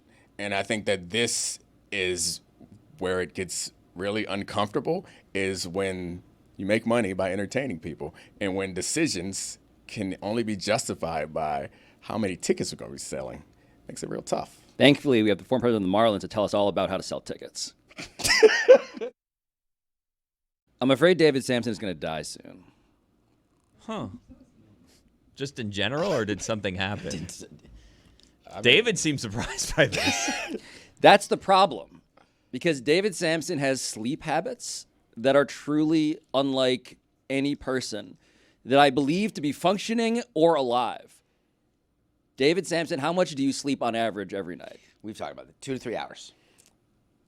So that he might have incredible genetic mutation, because different people need different amounts of sleep, and so like the sleep time is really important for like brain health, and it's possible in the same way that some people are more genetically equipped to run long distances, and people are more genetically equipped to do certain things, that he might be. He's the barefoot runner, Olympic runner of sleeplessness. I did a race yesterday morning. It's like it's supposedly like real short-term memory, and a lot of like brain function stuff is really tied into the amount of sleep that you get. And I don't get any inkling from David that he struggles with any of those things. So maybe he doesn't need that much sleep. But that's the warning sign, is that for people who don't know, David runs marathons. He does insane 7-continent, 7-day, 7-marathon stunts. He hosts a show by himself in which he talks to him into a microphone relentlessly every day. And he's one of the most energetic people that I know, and he sleeps the least of anybody that I am aware of. And I'm just concerned that there is going to be a reckoning. What reckoning? Yeah, I get what you're Like saying. I'm gonna have a heart attack on camera. The problem is what's the reckoning you're talking. Am I missing something? I agree Am with I Pablo. bleeding right now, like out of my ears? I agree with Pablo in theory, but you would see some signs from someone or some along the way. So like when I go without sleep, like it is obvious that I am terribly slow, and like when I go for a week or so without getting a good amount of sleep. Like if I have a lot of work to do or whatever, and so 4 hours of sleep a night for like 7 days, there's a problem. So I have melatonin for that. When I travel or when I'm uncomfortable, whatever, I'll take some melatonin. I forgot my melatonin this time, so I had to go to There's a CVS very close. Yeah, I went and copped some melatonin. Well, Domonique, put a pin in that. I'm going to put that in the Google Doc, Domonique's melatonin adventure. Because the other reason I think David Samson is going to die soon is because joining us on Zoom is former Marlins batboy Nick Cirillo. What? Yeah! Hey, what's up, guys? Nick, welcome. going on? Welcome to the show. Thank you. Do you remember this man? This man here in the white polo shirt waving. Hey, How are what's you, happening, man? bud? Wow, it's been a Long minute. time no see. It's been a minute. I've said more words to you just now than I've ever said in my whole life. Nick, we've been talking about what happened to you. David Samson presented the story of what happened to you. And I just want to get some basic facts correct, which is that Brad Penny offered you, I believe, $500. Was that? Yep. Yep. Brad Penny offered me $500 to drink a gallon of milk in an hour. That is correct. And you did it in 59 minutes, is what we read. 57 minutes-ish, and I threw up all over the place. Yep. Where did this take place in the building, just so we can paint the picture for everybody before we get to the litigation side of this? I don't even remember, at Hard Rock Stadium or whatever you want to call it, Joe Robbie, pro player. I don't even know what it's called anymore. In the kitchen. So the kitchen was tiny. It couldn't have been any more than like a 10 by 10 little room. And I was sitting on the counter, and I had to sit there the whole time. That was part of the deal. I couldn't move or do anything or go to the bathroom. I sat in the corner by the coffee machine and drank milk for an hour. How much did you love being a Marlins bat boy, Nick? Oh, it was great. I mean, it's every American kid's dream, you know? I mean, who wouldn't want to hang out with their idols every single day for 80 games? You know, it's awesome. And so when you barfed everywhere, did you have any sense in that moment that your dream, the American dream, was in jeopardy? Absolutely not. I was told that nothing could happen to me because I was just throwing up. I didn't kill anybody. I didn't beat anybody up. I thought I was good. David Samson. Killer of American dreams. I killed his American dream, Pablo. Do you think maybe it's a little much? No. No, I see where Nick is coming from. And Nick, let me ask it to you very bluntly then.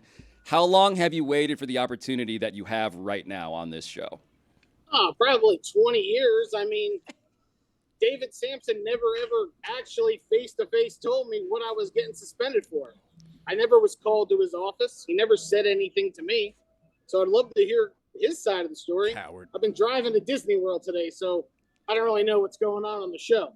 Well, The most magical place on earth. it's been happy and magical in its own right. Hopefully David Samson doesn't ruin that dream. I'm going to stop him from You going might. to Disney. Hold on, might. we're holding a 20-year delayed HR meeting, David. And it's you and Nick and me and Domonique. It would not have been my job. It just would not have been my job to be in that room. So I feel no guilt over that. You can make me out to be the bad guy for not talking to him to let him go, but it's Nobody's quite making common. you out to be a bad guy. You have an opportunity. Whose job is it? It's not When you even. trade- It's not even a GM. When you trade a player, or cut a player, you don't talk to them and say, "Hey, see you later." Like, I'm sorry, but you were not a player. What? I'm not saying You that. worked in the But clubhouse. that is Meant your something job. to the team. It is your job. It I is. mean, you're the GM or whatever you want to call yourself. Yeah. Yeah. You I will know, call myself the president, and the GM Sure. would not. My guess is the GM did not meet with you. If I had to guess, it would have been Mike the Hill clubhouse didn't meet with manager. me. Mike Absolutely Hill. not. Right. Mike Hill did not meet with me. Right. You guys were afraid to come meet with an 18-year-old kid. Which I really don't Terrified. understand Coward. why. We were. And I don't even Yeah, understand Domonique. why I got suspended. Is it possible you still work for the team? Me? You never got fired. You never got fired if you're suspended. Absolutely. I was fired. Absolutely. Oh, okay. 100%. But they actually fired my brother who worked in the home clubhouse. What did he And he had drink? nothing to do with it. Did he barf? Damn, everybody had to go. You fired the whole family, David? Listen. I mean, come on. Why did I get suspended, David? I mean, let me know. Let him know. 'Cause We want to find out the answer, David. I do not feel it is appropriate for you in your capacity as a ball boy to be sitting for an hour drinking milk and then vomiting. What about his brother? That's what was presented to me, and I was in favor of the suspension and firing. But if you're going to accuse me of not doing it personally, I apologize, but I cannot possibly personally fire everyone who gets fired. There's not enough time in the day. That's all I'd be doing. So Turnover is So- crazy. you let me go where I got suspended for drinking milk? Is this really where we're at? Yep. You go. So, Or was I suspended for gambling? Remember I what mean, you because said I'd love at the to time. hear. I'd love to hear it. 'Cause, Nick's- I mean, we could talk about this all day. Nick's only been waiting 20 fucking years, David. I hope we do talk about it all day, to be honest with you. Sounds good. Get comfy. Can I ask a question, David? If Nick didn't barf, would he still have his job? Yes, because I probably would never have found out about it. Because there was stuff that went on with players all the time, and there was stuff that it would never get to my desk. It would never get to the GM's desk, and you know this very well. There was stuff that would go on in the clubhouse all the time. You guys knew everything that went on in the clubhouses. We did not have a mole the way you all think we did. We did come down often, and we knew what was going on. But there's stuff that Silver or Brian Greenberg would not have known about, or Rock Hughes today. There's stuff that we would not know about that goes on.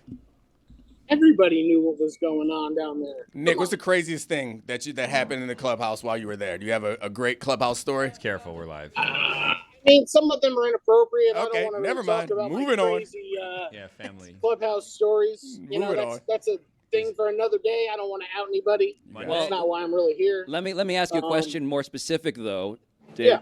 about David, Nick. What was David Samson's reputation in the clubhouse as you understood it? I mean, David Samson didn't really talk to us. We were peons to him. I mean, he thought he was a big shot. He didn't, if I said more than 6 words to the guy my whole entire career for the Marlins, that was a lot. I mean, I think that there are many team presidents who speak constantly to visiting clubbies. yes, there are probably many. You're right. You were not one of them. Nope. I worked for the Marlins for 6 years. I worked for another team. I had a personal relationship with the team president. He would say hello to me every day. Wait, are I'm you not saying that saying I I need- walked past you and ignored you? That is not accurate. I wouldn't go that far. I think it's pretty accurate. I'm pretty sure that pretty much is accurate. Well, I hope that your memory is not ruined of the time that you served and the dream that you got to have fulfilled for when it did.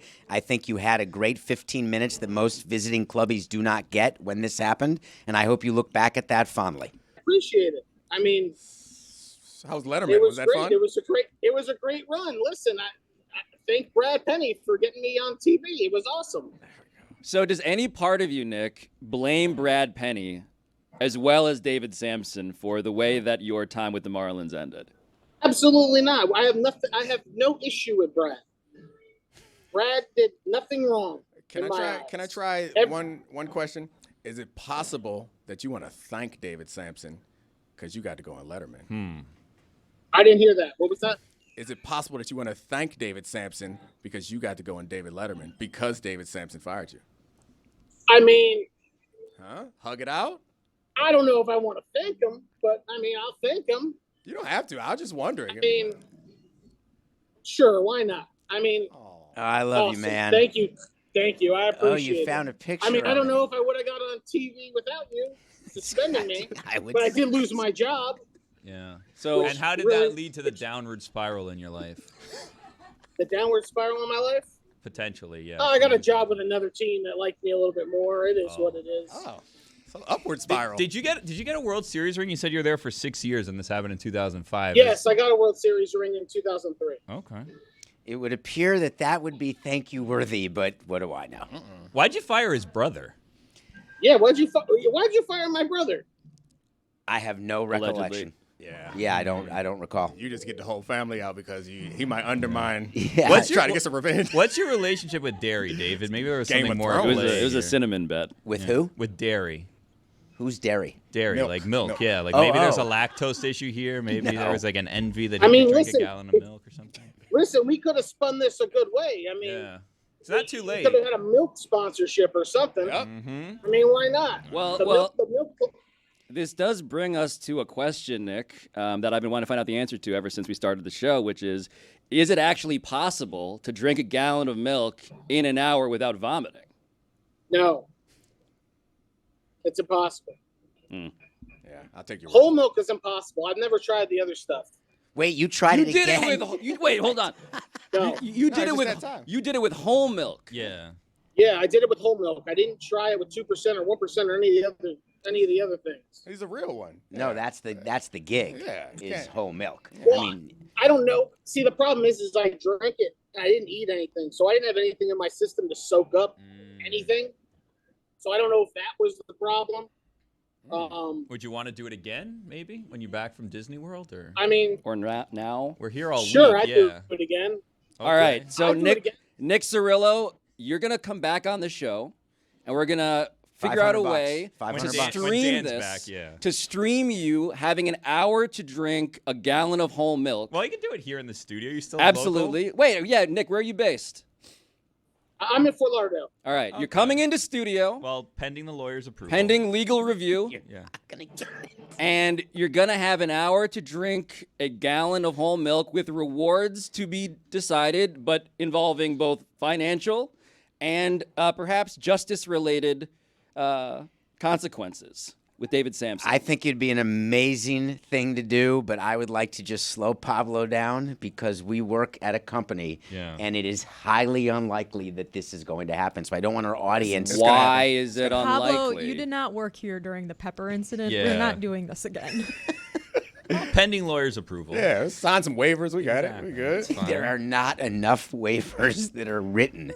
Now, I think it'd be amazing if you did it yourself and showed video, though we're not telling you to Don't do do it. that. I don't think you should do that at all, personally. And on behalf of Meadowlark Media, LLC, Wow. it is unconscionable, unreasonable, and very dangerous to drink a Are gallon you of milk in an hour. firing Nick again right now? sounds like I it. just Yeah.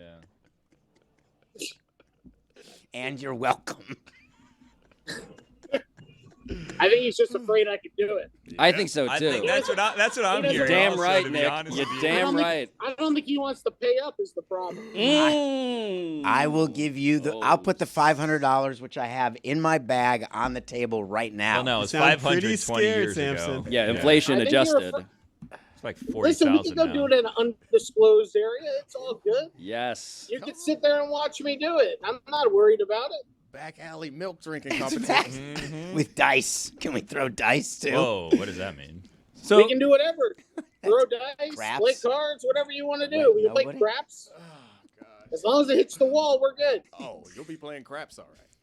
You don't crap with it. You don't have time. more walls will be hit. I'm also confident. Absolutely. So Nick, at the end here, I guess just to clarify, any hard feelings towards David? No. I mean, what kind of hard feelings am I have towards the guy? Like I said, if I said more than 5 words to him my whole life, it is what it is. You know what I mean? I don't really know him other than what I read in the media and what people say about him. Yeah. So I don't really have a real judgment against him. I mean, I am a little pissed off. He ruined my baseball career. Yep. Ruined. Right. I mean, I was waiting for my 10 years. You know, I could get my benefits. But they That cut is me actually short down true. there. You cost him a Damn. pension, David. They And his cost me brother. my pension. Yeah, and his brother. They cost me and my brother a pension. I mean, time served. It's kind of bullshit, but whatever. Now I got to have a real job and work like a real person, I guess. Milk? The least David could do is meet Nick Cirillo in a back alley, undisclosed, somewhere in South Florida, so he can watch him drink a gallon of whole milk in an hour and then possibly be vomited upon. That's it. You got to catch it. Nick, what's your favorite team? Maybe David can take you to a game. My favorite team, I'm a Yankees fan. I was born in New York. I've always been a Yankees fan. Do you want a Don Mattingly signed ball? No, you got to up a Dom, ball. I- You cost know, him his I pension. I could give you one, David. Perfect. Oh, I got $500 in my bag right now. Well, I'm just saying that we'd be I don't actually, but we'll be able to pay up the bet Okay. because Brad Penny would be good for it, Yeah. and You so are would too? we. Well, he's not mad at Brad Penny. He shouldn't be mad at Brad Penny. What color was the barf? White. That's what I thought. PTFO, folks. Make sure you get Pablo Torre finds out wherever you get your It podcast. was, Oh, God. I mean, I did work after I did that. I mean, I did go right to work after I threw up all over the clubhouse and it was cleaned up. Who cleaned it? He I didn't had really to. have much of a choice. You know, I'm working. I got to go to work. That's right. He had a dream to live. I'm a dream crusher. Absolutely. I There you went, picked up some bats, did what I had to do, cleaned some shoes, did some laundry, made sure the players were happy. And It's all entertained. good. Listen, at the end of the day, all a bat boy is a gesture for the clubhouse. Those players, they want to laugh and have a good time. If you can make them laugh and have a good time, you're golden in there. You're doing your job. They're playing for tips. Got fired for doing his job. Yes. Lost his pension and Doing the his American job. dream. Or the whole thing. I ruined his life. Yeah. It's a miracle that he's even alive today. You should pay for his trip to Disney World. Yeah. It's a Nick, did miracle. you I'm buy even those alive tickets today. already? What was that in your ear? Did you buy those tickets to Disney already? David's offering to pay potentially. I have annual pass. You want to pay for my hotel? That'd be great. Ooh. I have annual passes. That seems for Disney, reasonable. so- Are you at the Polynesian? No, I'm staying at Coronado Springs. Right now, I'm on the turnpike in Port St. Lucie at a rest stop. Ooh, Port St. Lucie, Yankee Spring Training Zone. I want to end But this. I'm making my way there. I want to end this segment, Nick, with Nick Cirillo's top 5. Get the sound ready. Top 5 rides he's gonna ride at Disney World, having gotten all of this off his chest after 20 years about David Samson. Number 5, Nick Cirillo, you'll be riding. Dumbo. Classic. Yeah. Number 4. Haunted Mansion. Another winner. It's a good one. It's scary in there. Number 3. Mine Train. You have a Genie Plus for that? How are we going to do that? You going to get there early? Rope drop? What are you thinking? Yes, I actually do have a Genie Plus for that. Awesome. It's veteran savvy. Number 2. Number 2 would be Guardian's a good one. Guardian. Frozen. Does that make my daughter on Frozen? My daughter May inform loves who he's Frozen. with. I would Loves assume. Frozen. We haven't asked him, but I assume he's with Elsa. And the number 1 ride Nick Cirillo is going to ride at Disney World, having gotten off of his chest after 20 years all of the things he wanted to say to David Samson, the man who fired him and killed his dream, is... And cost him his pension. Ratatouille. Say Ratatouille. And I David haven't been on that Sampson's one. top 5 list for reasons why he's fired people. Drive safely. Thank you, Nick. Thank you, I Nick. appreciate You're a it. Thanks, hero. guys. We'll see you in a Thanks back for having me alley on the sometime show. soon. Absolutely. Awesome. Thank you. Take care. He can't take care. He doesn't have a pension. Yeah, it's harder now without the pension. That was classic. Not the Batman the show knew they wanted. The Batman the show needed. We needed something today. We got it. Oh, I did fuck it found up. out, It's guys. the Batman the show deserved. Should have been the line. Oh, Jess sorry. just told me. I was wrong. It's my Yeah. guy. My guy. That's my blanket. I like that guy. You should have gotten to know him more. Just say hi to him. On the road to We're Disney journalists, David. We're journalists. We find things out. Maybe you've heard. And yeah, thanks to Nick Cirillo for joining us. How uncomfortable were you at any point in there? Zero. 0 to 110. Zero. The whole time? 10. Yes. Oh, Zero. you weren't asking me. Wait, you were uncomfortable? Oh, that was a lot. Lucy? But uncomfortable because he's not guest worthy or because you were No. worried? Right. No, what- we don't put people in hierarchies like you. It kind of felt like his Pretty Woman moment.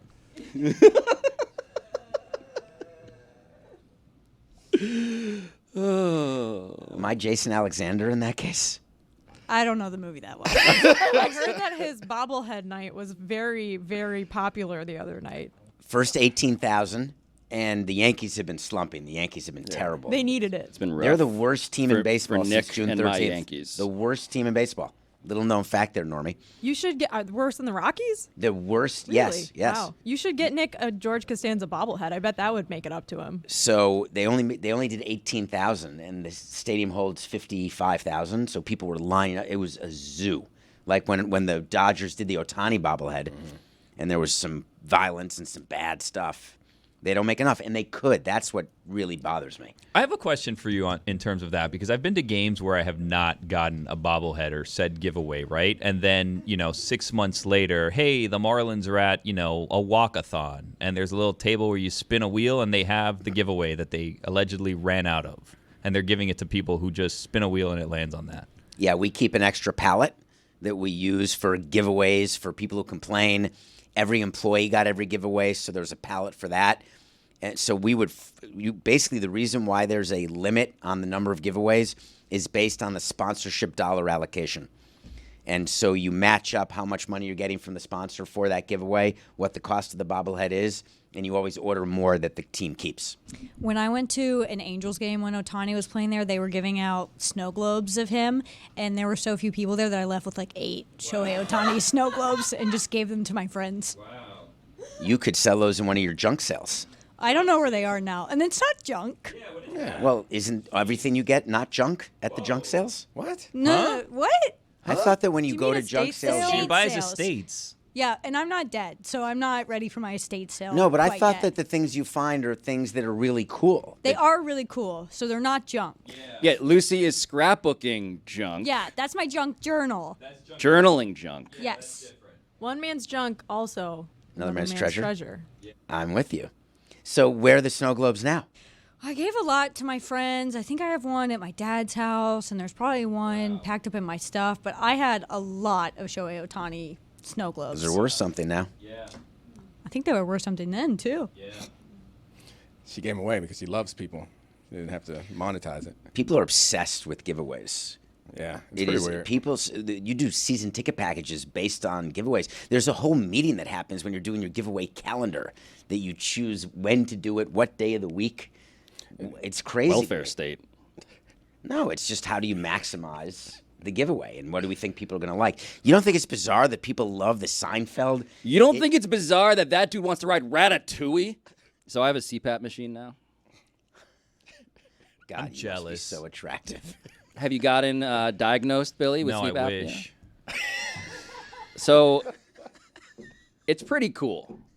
Do you What have I've to been travel with told. it? I brought it to Miami. Really? Where is it? In your room? Can you bring it Yeah, down? it's in my room. Which version? What model you got? It's a pretty like lightweight portable one.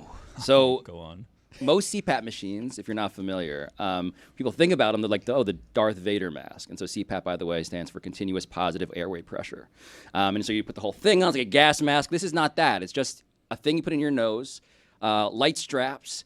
And what you get, and the reason it's cool, is because it's a stream of constant oxygen pumped into your body for as long as you're asleep. And after fighting this at first, I've come to really appreciate it, perhaps because I have been diagnosed with some form of sleep apnea. And so, You did a study? yeah, I did a sleep study. I allegedly snore. Allegedly. Your partner said that? Liz has told me for years that Does she like the CPAP machine? she loves nothing more than the CPAP machine. It's the greatest thing that's ever happened to us. Imagine that that's how her reacts to it. But And I feel great when I wake up. I feel great. I'm full of oxygen. I'm oxygenated. It feels like a PED. Except I fell asleep last night having not turned it on. And so I feel like today. I didn't get as much sleep last night as I wanted either because I believe that my melatonin was spiked. With? I don't know. Where did you get melatonin? uppers? I don't know. No, it didn't keep me awake. It put me to sleep, but it had me having ridiculous, crazy dreams that I would never have. And so I bought the cheap one because I was like, all right, let's get this cheap melatonin. It's all the same. I'm on the road. I forgot my melatonin. Let me go grab some cheap melatonin. Not in Miami. They put extra. You got some bodega melatonin? I guess they trafficking in the melatonin bottles now. That's what they do. That must be how they get it here. You didn't just go to like CVS? I did go to CVS. Oh, you think they not in on the traffic? You're now saying CVS spikes the melatonin. Allegedly. I don't know who. I would say allegedly, if you don't mind.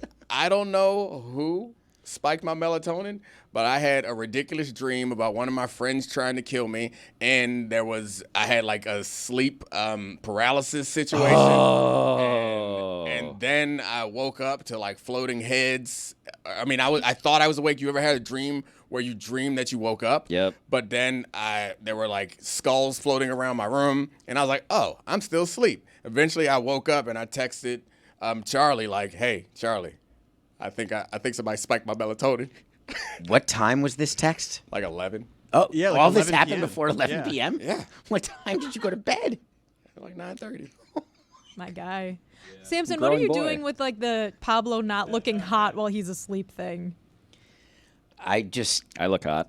Nah. Well Apparently asleep. David thinks you don't and that you should. And you should get rid of your machine. I think that go people who breeding. use those machines, it's not attractive to the partner. Huh. I would think that it's not an invitation for middle of the night fun and games. Well, what do you do to look like a hot boy before bed? I just don't go to bed. I mean, I wash up and brush my teeth, but I think it's hilarious. Did you not think everyone that he was texting Charlie at 4 a.m? I can't believe you at 11 p.m. all this had happened. Oh yeah, I have self-respect. I don't text people at those hours unless. Hold on. Two things. Nothing is hotter than your health. Only two. Okay. Number one. Number two, you guys ever have sleep paralysis? I had it last terrifying. week during a nap. I get nap paralysis. Lucy.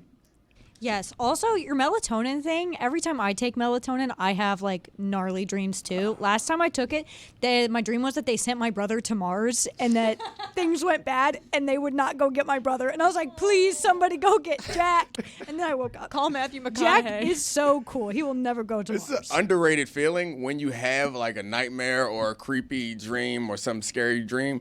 Waking up from that, underrated happiness because you really feel like it's real.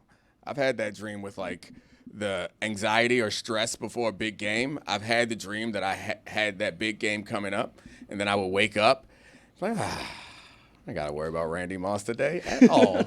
That's nice. Let me just go talk to my microphone. Doo-doo-doo.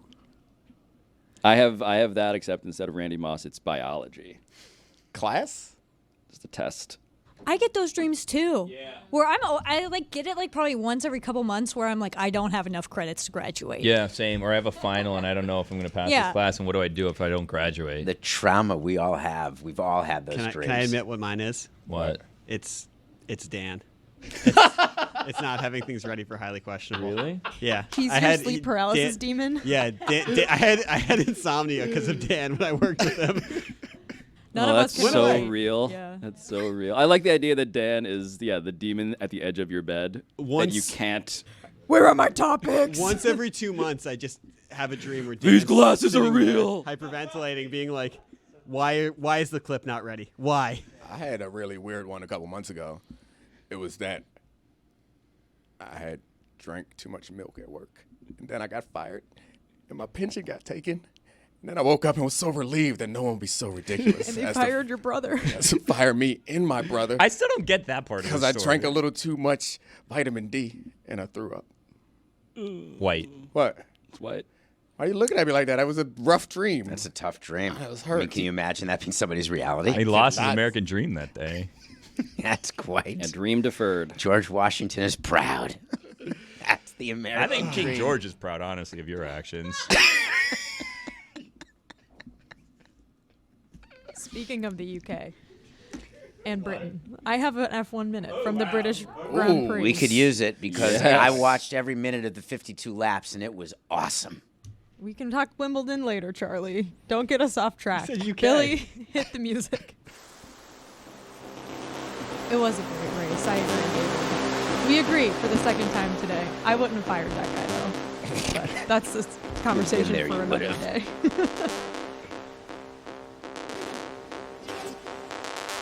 It's the final race of an F1 triple header, and we're in Silverstone for the British Grand Prix. Brad Pitt's new F1 movie trailer is out, and it's called F1. Mercedes is on the front rows. George Russell looks to repeat his Austrian Grand Prix win. It's lights out and away we go. The Mercedes lead the pack, but rain is on the radar. It's starting to fall in Silverstone, and Norris and Piastri are 1-2. When will the drivers come in and put on intermediates? Charles Leclerc is the test dummy. Then Verstappen and Sainz come in. Mercedes double stack Hamilton and Russell, but McLaren only brings in Norris. After Piastri stopped, Norris, Hamilton, Verstappen, and Russell lead the race. Verstappen is struggling to hang on, and Russell has to retire. Lando is leading his home race, but the sun is shining, and the drivers will need to make another stop. 13 laps to go. Lewis Hamilton puts on softs. Verstappen puts on hards, and Lando Norris comes in a lap later. Which tires will he be put on? He takes softs, and it's a slow stop. Lewis Hamilton has the lead. He has 12 laps to go, and at his home race, it's the race he's won 8 times. Verstappen and Lando are hot behind him. Verstappen passes Norris and is closing the gap on the Mercedes. Lewis Hamilton has to be perfect to finish the race in front. He's on his final lap. He hasn't won a race since 2021. He's speeding down the Hamilton straight to finish. Verstappen can't catch him. Hamilton has done it. Lewis Hamilton is back on top of the podium. That is a great F1 minute. Spitting like Twister. That was tough. A lot happened in that race. I had to cut a lot out, guys. You did great. For those, did you watch the race? Did you know there was a race yesterday? I did know there was a race. I was flying to Miami with my CPAP machine, so I missed it. But I feel like I'm caught up now. Yeah. He cried. The only thing that did you edit out that Lewis Hamilton cried? I at the end? didn't edit. I had to edit a lot out, but I didn't have that. He did cry at the end because he said after the race he didn't know if he would ever win another race in Formula One after 2021. And I think a lot of fans and people who have followed F1 the last 2 years probably also wondered if he'd ever win another race again because it's been pretty tough for him since the 2021 finale when he lost to Max Verstappen. And he's been on the podium a handful of times, but winning that race, especially the British Grand Prix, he's won the most times there of any driver and the most driver to win that many times at a single track. He broke so many records yesterday. Like, it was just an absolute storybook finish, and it felt like if Brad Pitt was making a movie about Formula One, like, that's the script. That should be the movie because that felt like a movie. I didn't love the trailer. It looked kind of, I don't know what to expect. It could be good. I don't know. Gunther Steiner was the highlight of the trailer. As though. a I think that was non-F probably a bad sign. as a non-F1 obsessive, I don't know if that did enough to convert outsiders. I was like, so the car turns. Right. The opening scene was like, everyone's car is faster on the straights. We need to make one that goes faster on the turns. And she's like, how am I supposed to make that safe? And Brad Pitt's like, I never said anything about safe. Dun dun. It's like, It does sound like they got an AI script writer and was like, hey, F1's hot. Brad Pitt's hot. Make a movie about F1 with Brad Pitt. But what are we going to call it, Domonique? What will we call the F1 movie starring Brad Pitt, the biggest movie about that F1? Apple is spending $200 large on. Just so we can make Pit sure we're stop. clear about 200,000? million, Billy. Oh. That's the American dream. F1 is the name. Domonique has been concerned about the stuff that's been getting onto his face and hands. all It's morning. been very weird. It's like there's white powder. White stuff. The makeup person came in kindly and said, you got stuff all over you. And it was pointed out that this is Stugotz's chair. Yeah. I don't know what it is. I'm touching something. It's disgusting. And I appreciate everyone for helping me out in this process, but it's very gross. I had to change the microphone little cover thing because it was gross. I'm mad at Stu also. I was perusing the internet and I saw something, a gift that I thought would be perfect for Stu. It like popped up and I saw it and it made me think of him. So I bought it for him, sent it to his house. He didn't say anything, so it's He's like, not home a lot, though. Oh no, it was a while ago. So I saw. He also moved. Did you have an old address? I asked him for his address because it wasn't a secret. He's I was also like, ungrateful. Yeah, I think that's the one. Could that be part of it? I think that's the one. And I'm not someone. So my wife is like a stickler for like the proper way to do things. It's like you send out thank you cards. You do these sorts of things. And I'm not a guy who's a stickler for that. But like, shoot a brother a text. You want acknowledgement. And so I text him like, "Hey, how you doing? I'm good. All right, bud. See you later." That was it. I'm like, all right, I guess. So I bring it to the air to air my grievances with. I believe he never saw it. Possibly. That's nice of you. What did you get him? They were Grateful Dead influenced Knicks t-shirts. What a thoughtful gift. Right. I'm not even a great gift giver, but because I'm a fan of this show, I know that Stu pretends to like New York sports, but really likes Grateful Dead. So, first of all, my algorithm, a little disappointed in you. Not sure what about me suggested that I wanted Grateful Dead Knicks t-shirts, but It just thank knows you know Stu. Yeah, must have. Do you get the credit for thinking of Stu when it was the algorithm that gave it to you? Or you're talking about the credit once you see it, Well, then you think No, of it? it didn't say for Stugotz. I mean, He whether made it the did connection. or didn't, I typed in my credit card information, his address. Like I spent some time and some money. Just shoot a brother. I keep catching myself. Shoot a brother a text and say thanks. How many times do you guys need to be targeted for the same thing before you finally commit to it? Because it happened to me with a pair of sneakers recently where I found my size, I put them in the cart, and I said, no, I don't need these sneakers. Oh, once it's in the cart, you're. Oh, it kept going over and over again, and You're then not I getting rid of that went thing. through to the point where like I was checking out, and I tried to, instead of put my credit card, just do Apple Pay, and then there was nowhere to click to make the purchase, and I was like, well, this is a sign I don't need these things, and then I left, and then an hour later I was on Instagram and I had the same target. I'm like, you know what? This is a sign I need these shoes. So then I went and I just put in the credit card information. I bought the shoes, but it took like 6 tries before I was able to commit to these shoes that were $49.99. Have you guys ever seen Stugotz in a t-shirt? Mostly a hoodie? I don't Now think that I've I ever seen now him that in I a think t-shirt. about it, Oh, bad gift. I should have got him the hoodie. He came up to me the other day when I was wearing a t-shirt, and he's like, that's my t-shirt. And I'm like, how? And I was like, no, like this is a shirt that like some band sent like a bunch of shirts. Like, no, I'm pretty sure that's mine. And I'm like, how on earth would I have your literally shirt? trying Like, to why? steal the shirt yeah, off your back. why would I be wearing Why would he your think you have the same shirt? size as How? Stu? Well, we're close. I actually think he's a larger size than I am. He's a little. You're a foot and a half taller than he I know, is. but I He's a little listen wide. between us. He's on the 2XL train right now, and I'm not. What? Yeah, not to put anyone's business out there, but he thought that I was somehow wearing his exact shirt because he couldn't comprehend that people would have the exact hold same on. shirt. I just want to fact check this. Stugotz cannot be 2XL. I'm just telling you what he takes when the things are Well, sent that's here. That's different. what he wears. Maybe Maybe that's why for he someone didn't think Domonique. He got him. Yeah, what size you get on XL. like medium or something? Yeah, I think I probably got him a large. Like I wear mediums, but Buddy, it's not 2002. I think I probably got him a large, so he probably doesn't appreciate it. I asked him, so I texted him before I got it, cause like, what's your address? Cause I don't have his address. I didn't ask him what's your size. That was a mistake. Can I tell you something I found out about him just now in the break that I'm bringing on the air? And Ooh. I probably shouldn't, but whatever. Oh, well. It was just announced to me. So we have a guy that works here, Taylor, who helps out with video and does all kinds of stuff. He sings. He's a great singer. He's a serial WFAN listener. He loves WFAN. He's from New York. David, I don't know if you know this. He rode a train from here up I to saw. New York. Yeah. So For them to lose, as I recall. correct. Yeah. And he, I think he has the team's curse, whatever. So he's always listening to WFAN. He loves New York sports, and he told me that he heard announced on WFAN last week that Stugotz will be filling in July on WFAN. And that was news to me and probably news to everyone that is hearing this now. It is July. Is that why he's not here this week? No, he's golfing this week. He's in Lake Tahoe, which makes me then wonder when this filling in is going to occur because he's had 2 straight weeks off. He's presently playing golf, but they announced he will be filling in July. Without dates? That's a weird announcement. I assume they have the dates. Where was he last week? Do you want Nope. No, don't need it. No. breaking the fourth wall or what are we doing Nope. here? Keep that fourth wall right where it belongs. I like we're four breaking walls. it. No, No, don't break it. we Don't can't. break it. We I don't can't. want it broken. So algorithms, they be knowing stuff, man.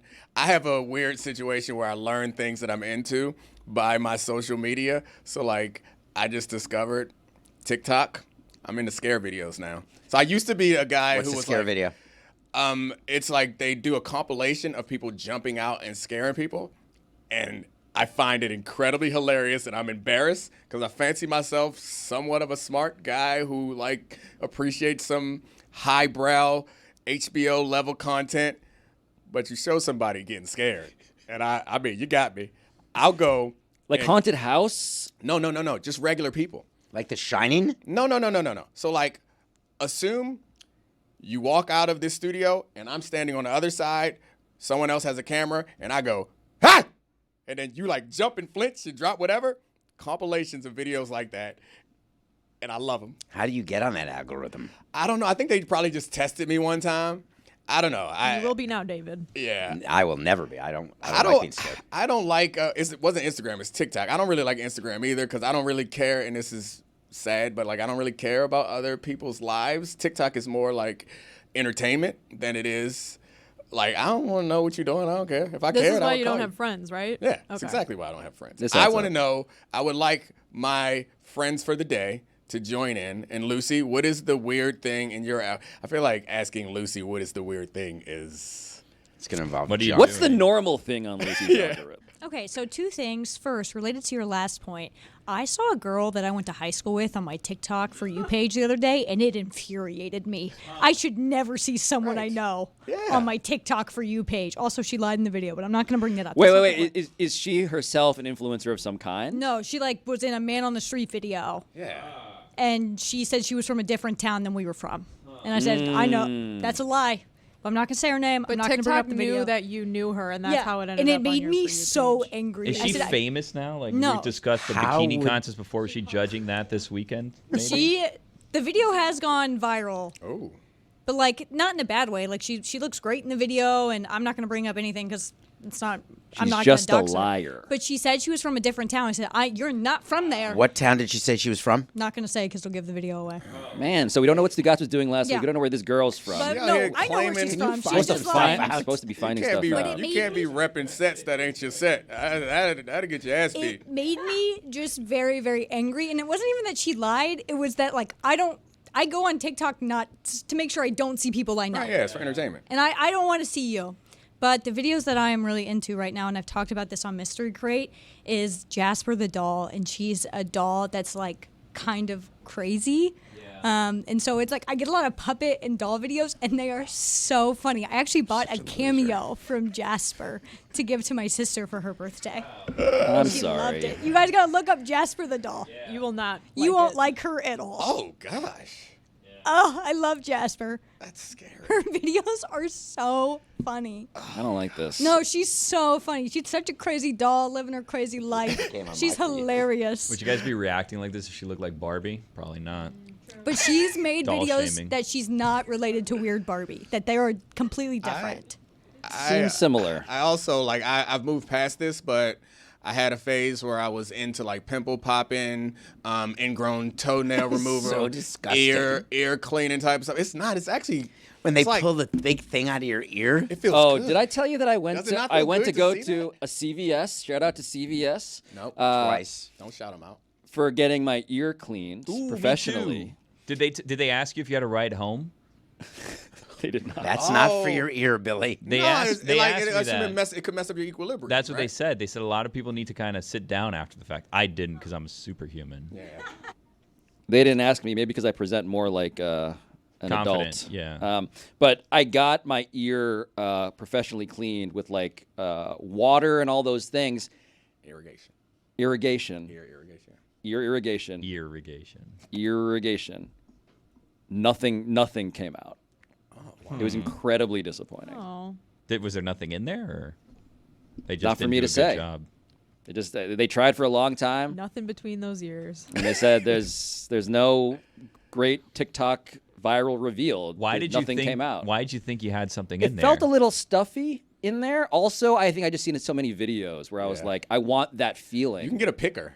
Like I have at home water irrigation system that works just fine. But they also have people who do like professional. It's more popular in different cultures where they actually go into your ear with instruments, and it's probably dangerous. Don't and do the pick stuff fire up. one at home. That seems crazy. Where they try to use the heat to create lower pressure to suck Yeah, things out of your ear. that's a disaster. That's an accident waiting to happen. Whatever happened to just a Q-tip? No, sometimes Q-tips push it in deeper. We all saw girls. That's what happened. Yep.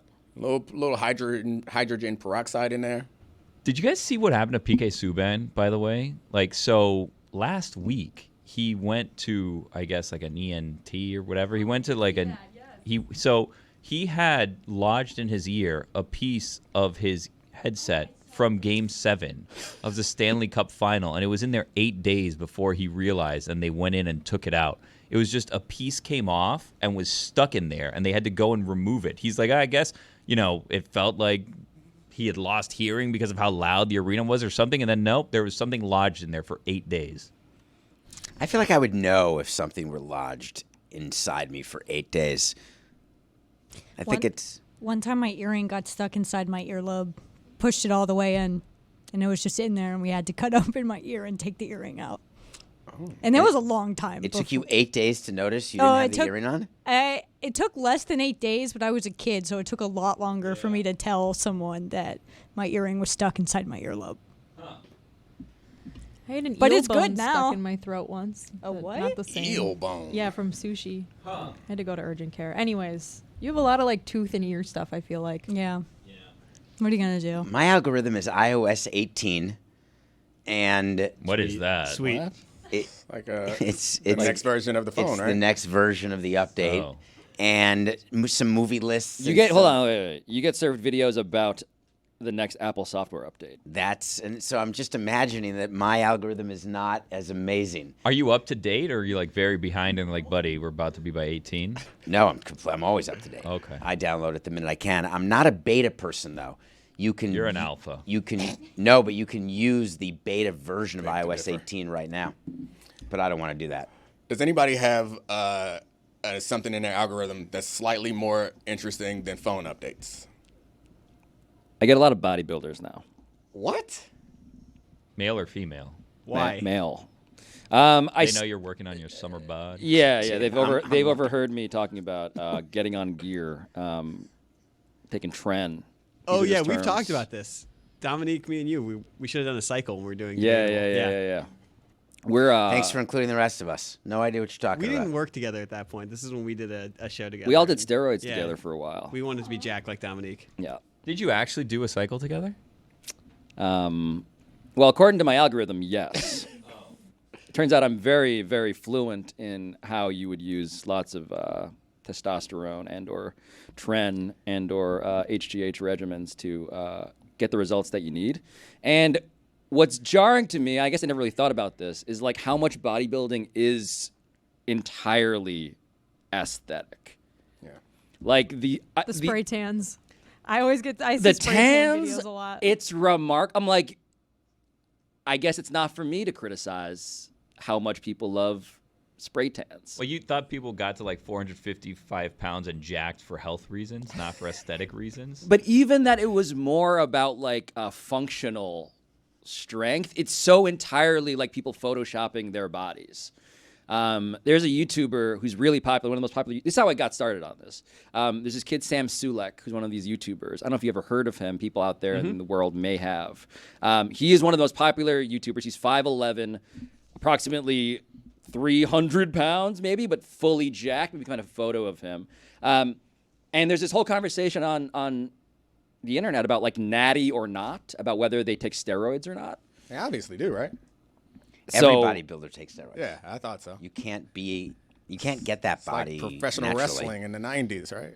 Or maybe still. Or the Some 2010s. Some Yeah, I don't- people 20s. I don't claim watch that it they anymore. don't, but it makes me think that they're lying to me. And so I've just been consuming lots of videos to try and fact check whether any of these guys are on steroids, and my investigation continues. Your body's Exhibit 1. Mine is Exhibit 1A, not steroid. Huh. You can't have your body and be on steroids. What is that normally. supposed to mean? You might look. If you're trying to say that my testicles are enormous, What's going on? Actually, they shrink on steroids. that Well, that's was- why that he's was- saying yeah. because That was the he's. point. Yeah. I'm gonna refer back to Dominique's previous. Yeah, counsel Domonique. Let it about germinate Yeah. when it's funny. Wait, what do I do when it's not funny, though? It may not be for you. Like maybe if you don't get it, let it go. But if you know that it was like a real not funny joke, we can pounce on it and we can make it funny by pointing out Make that it it's not funny. So Yeah. we just let it last longer. Yeah, you could leave it there or you could just point out. So how long would you go with Pablo's testicles? Like I a would- minute? Zero. 0. So If Pablo wants to reference his testicles, just be quiet. Because if it was funny, the people who appreciate it will laugh. If it's not funny, Pablo's awkward silence while we all sit there and say, "Why are you talking about your nuts?" That would be funny. You, on the other hand, trying to correct him on how to affect the size of testicles, not funny. okay. Thank you, Dominique. But the way that you I got that. The way that you took us to the paper, pretty funny. I'm listening. I'm Nice. thinking about Man's it. learning. He's getting better, guys. Coach him up. I am coachable. David has been maintaining his own junk journal all show, But it's just the size of people's testicles. and things that you learn in 3rd grade. I admit that there are things I don't think about. I'd like to understand how algorithms work, and I don't. I understand when I buy something that I'm going to get more of that thing, but I don't know how you get a bodybuilding video or a scary video without you doing something. So to before warrant it. we get to how algorithms work, I think we need to work on basic human interaction. That's step 1. We'll get to algorithms later. Well, I want to get to algorithms now. Lucy? Okay, so basically, when you first get a social media account, it's going to send you all the different videos, Right. dancing videos, cooking videos. It's going to track if you like them, if you share them, if you bookmark them, and how long you watch them. So if you watch the entirety of a bodybuilder video, it's going to track that you're doing that, and it's going to feed you more and more, and it's just going to keep track of how long you're watching these videos. But would you agree then that Pablo had to have done something with bodybuilding? Well, Yeah, yeah, he he said had he to did. watch the video, which he's explained that he's already watched the videos. I think it probably also, I'm guessing it probably makes a like proto or archetype of a person who has similar behavior as you, and then sends you videos that people like that. People who like these videos normally like these videos, would be my guess. I'm sorry, talking to David right now in this fashion makes me concerned that this is what like Joe Biden's cabinet is doing all day. Oh, God. That's not nice. Now that you've gone, I am happy to have fun as much as you want to, and you can use me as your character. Do not compare me to what they do for Biden. Do not call me a Democrat, is what he's saying. No. If you guys, I'm curious if your algorithms all remember, like in the early YouTube days when the way the algorithm worked was like you could watch YouTube's all day long and you would keep feeding you videos, but eventually you'd end up on Gangnam Style. Like all videos went back to Gangnam Style. Apparently that was like how they designed their algorithm. I don't know, but my Instagram algorithm will go from like me watching a tutorial on like how to do nails to like Christian, like super Christian videos. What? After like 3 videos, like all roads go back to like Christian influencer. We talking like Christian McCaffrey Christian, Olivia Culpo Christian? No, like Christian the religion, not Christian the McCaffrey. And she sends every single one of those videos to me. I send them all to Lucy, and then I keep getting more. So But they before think you I like started 'em. doing that, Are they trying to convert you? I have no idea. What's the goal of the video? They're all different. I don't know how to explain it. I think we showed one on air once. They're all different though. It's like this is my life and this is what I do here, and it's like a bunch of like Christian activities. I don't know. You gotta stop sharing those. They click off them. Charlie sent me some nonsense about ranch dressing, and I got out of that. You asked for them. Because you said they were funny, and then I watched them. One and, of them was funny. Yeah, it was kind of funny. And then I started getting stories about people. So it's about You can explain it, Charlie. British people trying ranch for the first time, and they Yeah. drop their British accents and say ranch like Americans when they try it. And it's kind of funny. All right, the first one was funny, and then I was like, all right, let's get out. It's out of my algorithm now. I've skipped enough of them that they know I don't care about the Brits and their ranch. Speaking of white parties, though, Oh, my algorithm has also been the white party, the Michael Rubin white party, because I've clicked on all of them. Have you been to it? No, David. I'm here with you in the mud. It's quite a party. You've been. So no, I'm 1 degree away. I'd like to get 0 degrees away, but I'm 1 degree away. I want to go one time. That's it. Just to say that I went. I'm sorry. What's the degree? Know people who The go Hamptons. there. No, I think it's think in the he's- Hamptons I think he's asking where I live. who's the person. Like you said, you're 1 degree away. Is there a person, or what's the like? So there's people in the baseball world who go, and then there are the people who work at the party are the same people who work at my house. Oh. So they take. Well, maybe the you could week. work it. Yeah, I was thinking that too. I Maybe could go- work You're it. talking about like wearing a disguised construction worker outfit, maybe, then Like embedding with YMCA them. style. No, but there's the construction. There's a load in and a load out. It's a very big. It's an 8-day affair. So load in is 6 days. Load out is 2 days.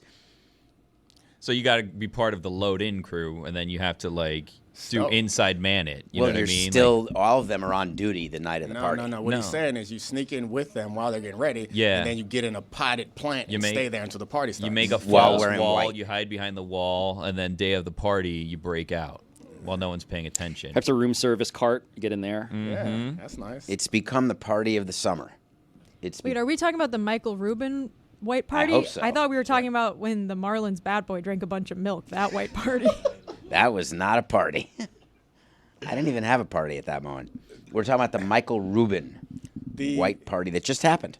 It's amazing to me that they didn't play. I'm going to any- refer back to the notes in David's journal about. The only thing I saw from that come Yeah. out of that I'm party trying, was the man. I'm picture of trying. Drake, where he looked like very sad and tired. Speaking and of someone who hadn't slept in a while, Drake in that photograph. You know who?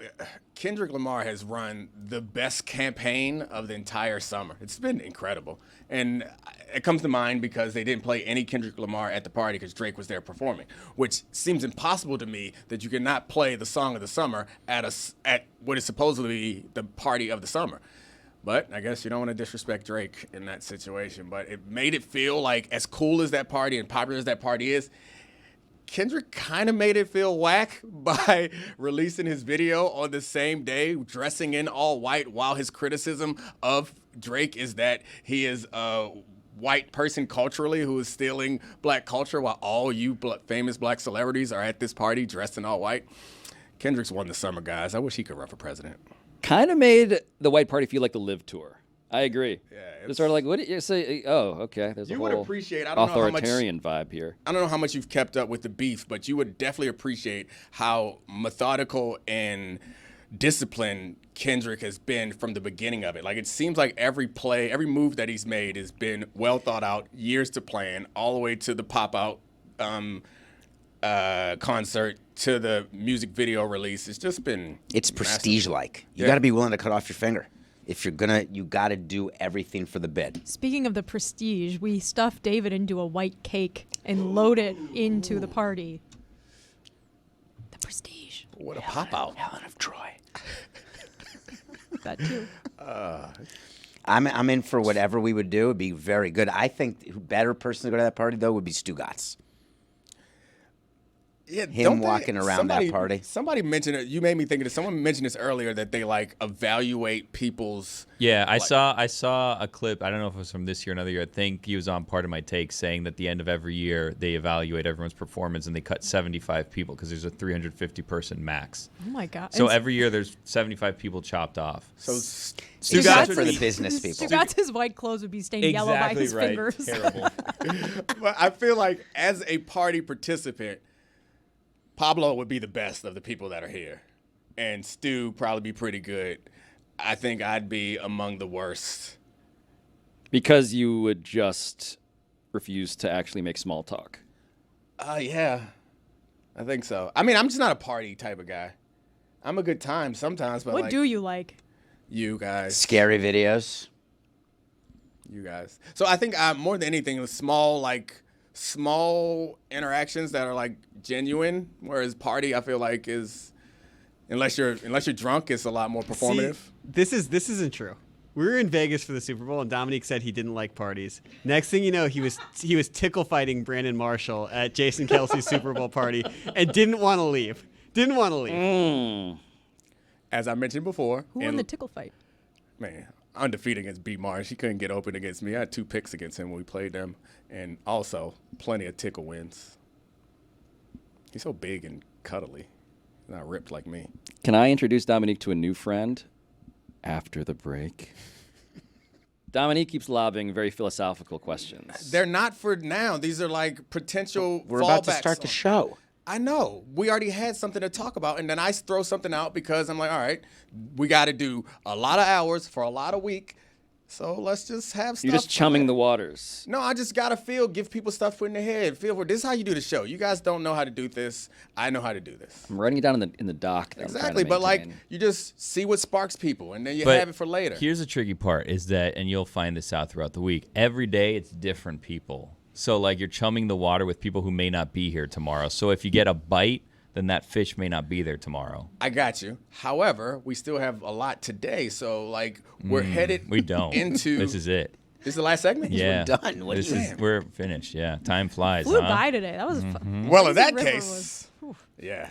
This moving. river was not lazy. No, it was full of milk. Oh, gosh. Yeah, weird river. Nice job, David. Nice Let job. it go. Just let it sit there, go. baby. Simmered. I deserve that. Boiled. Why would the river be filled with milk? Please don't become a Samson. Can I confess how much I watched the Team USA assembling videos? Again, algorithmic. I'm now getting served all of the Team USA content, and I've been watching all of it. And part of it just makes me feel like a kid. Like, I don't know if you guys can show this as B-roll, but it's like watching LeBron dap up Steph. I watched a lot of it too. I watched the video of them all trying to spin a basketball. I watched videos of them practicing. It was good stuff. How amazing was it that Steph and LeBron can't spin a basketball in their fingers? It was shocking. Oh, I missed this one. Yeah. So everyone was doing like their little isolated like photo shoot sort of things, and they were asking them social media questions, and they were asked them all, could you spin a basketball? And Steph was very embarrassed that he could not. And then there were some other players, I think it might have been AD, who kind of was like, of course. They asked them, do you think other players can? And they were like, of course. Like, who can't spin a basketball on their hand? And Steph can't, LeBron can't. I just figured that I was beyond being like starstruck as like a cynical fan of anything. And I'm like watching these guys enter the room one after the other. Like Kevin Durant. Kevin Durant has never looked cooler to me than he is like walking into a ballroom to meet all of these guys. It feels like meeting them. Seen them, you mean? Like, what's the big deal? They're acting like they've just never spent time together. made so much meeting progress. them as in like it's a meeting. You and made they're so much meeting. progress. Hey guys, one step at a time. Now we have gone past the stage where we can give him new things to work on. We're at the end of the show, so we got to encourage him now, guys. So let's not point out any more Okay. Samson mistakes. So I can't do it, but you can do it. Got No, it. no, I'm done. That's You because can always you're a do it. woman. Got it, Okay. got it. I don't think Jessica's ever had a problem doing Name's it. Lucy. I don't know what's happening anymore, and I don't like it. You're in charge today. Yeah. Pablo, did Reel you see, everybody Did you in. see the video of Embiid flopping against college kids I don't in their like first this scrimmage? either. Seriously, because you're like so taken by this team. It's a good question. I hope they don't have that video. Do you watch this video of them getting together like, man, I wonder if they can win the gold? Do you think? Do you think Embiid's gonna Kind of. sit out if they play Serbia? Okay. Do you think Giannis is upset he's not in that room? Oh man. I saw him crying after Greece made it. I think he was crying after they made it. There was a, was a big thing. It was them in Slovenia. Yeah, they and beat it was Luka. Winner Yep. gets in, basically. That brings up an interesting question. Do you think these guys would rather be the one guy on the team like Giannis, or rather be on this essentially another dream team where you are a piece to the puzzle? So I think that being on this specific team does feel special because the people who are on it are actually like the best players in the league who are American. So to me, there is something that makes me again, kind of childlike about, like, I can't believe Anthony Edwards and LeBron and Steph and KD and Joel Embiid and Kawhi Leonard and all these guys are together. Kevin Durant. Kevin Durant. Don't leave him out. Don't leave those. He's in there too. all-time Kevin Durant's scoring they're leader. giving interviews now. It just feels like Team USA, for people who don't know, like every 4 years, it's not just about are they going to win the gold medal, as Billy was insultingly characterizing it. It's also that you get inside of this network where, again, in past years, this is where off-season stuff has really come to pass. This is where super teams had been formed. This is where friendships are made that reshape the league. And I think that Team USA at its best in an era when it's actually unclear whether the gap between Team USA and the second best team, how big that even is anymore, I think it all adds to this level of something special is happening, which I, again, am indulging fully. I'm really into this Olympic team. I think Giannis has more appreciation and more emotion for Greece than anybody in that room has for the U.S. He wants to win. If he can get something accomplished as the only guy, quote unquote, for his country, it would be so meaningful versus going in as the dream team. It's like, is the dream team in 92. Yeah. They were going to win. They won. It was expected. That can never feel as good as when you're not supposed to win. Yeah, I mean, I think you said in this room now is different than on the podium when they get medals. So, like, on the podium, I think that, yeah, Giannis, if Giannis wins a gold, silver, or bronze, he's going to be happier than any of the U.S. players, no matter what medal they win. But emotion tied to it, I'm not sure that I would differentiate. See, to me, it's also, David, it's about making this team. Because this is like the dream team. This isn't like prior Olympic teams. This is 4 of the 20 best players ever. Steph has never been on an Olympic team before. LeBron and Steph, the most influential players of their generation. Kevin Durant, Kawhi Leonard. That's the Mount Rushmore of the last 15 years of the NBA. And so if you're Anthony Edwards, if you're Tyrese Halliburton, getting to play with them is incredibly meaningful, even if it's not about winning the medal for. Steph Curry never was on a team because he was hurt, didn't want to be, because he didn't make one. I assume that was the first two. Yeah, would be my guess. So this is the first time he's been healthy enough to play? It's still a significant thing. No matter the reason why you haven't done it before, it's significant that this is the first time that you're doing it. And this team is different than I think last Olympics team had some guys on it that were playing a role that were not like greatest of all time. It's like there are only guys on this team right now are in that great conversation or about to be. Also, the last Summer Olympics was so weird because of COVID, and there were like no fans there, and a lot of people were sick and missed it at the last minute. And it was just such a cluster that I'm like really, really excited for the Summer Olympics because it feels like the first like full Olympic cycle that we've had in like 8 years. Except for the swimming part. Why? No one's read about the Seine and the Seine? Oh, we talked about it a couple weeks ago. Yes, there was going to be a poop protest. It failed they failed a couple days ago. So now they're making alternate plans for the marathon, swim, and the triathlon, including making the triathlon a decathlon? No, a duathlon. A biathlon? Oh, that's the word. It very well could be that, but I think it's duo. I think it starts with duo. But just getting rid of the swim and the triathlon, which is insane, just making it the bike and the run, and the billions of dollars that France has spent to clean up the Seine, it's been wasted, pun intended. A biathlon is a winter sport that combines cross-country skiing and rifle shooting. Oh, nope, not that. Right. They're not doing that in the river. No. So I think it is duathlon. Keldon Johnson was on the 2020-21 U.S. men's Olympic team, just FYI. Not every time, but there are quite a few Olympic events that I look up, and I heard you guys talking about steeplechase before. Duathlon is another example of it where you're like, man, should this be an Olympic event? But it makes me feel better about adding things like breakdancing, where it's like, this is weird. But then I look, it's like, hey, they're out here doing all this other foolishness. Why can't we throw out some cardboard and get busy and get a medal for it? What about twirling?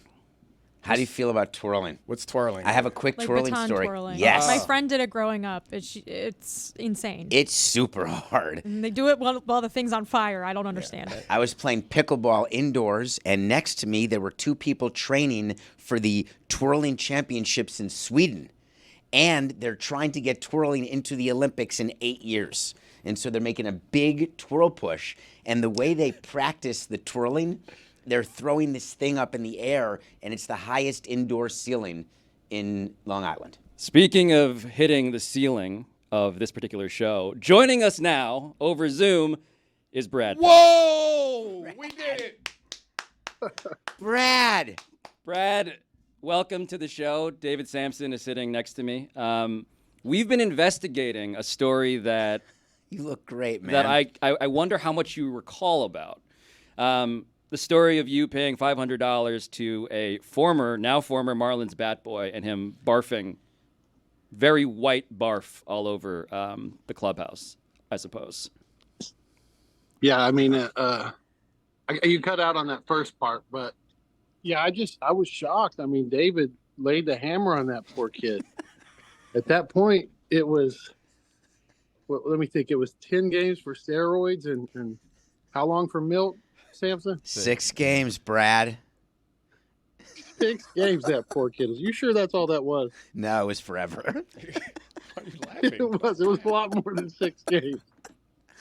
Man, you look great. Thank you. I appreciate it. How Good you to guys see doing? you. It's great to see you. Way to change the subject. So did you agree with David Sampson's decision to eliminate this poor guy's pension over a little bit of a little milk vomit? Absolutely not. Not even.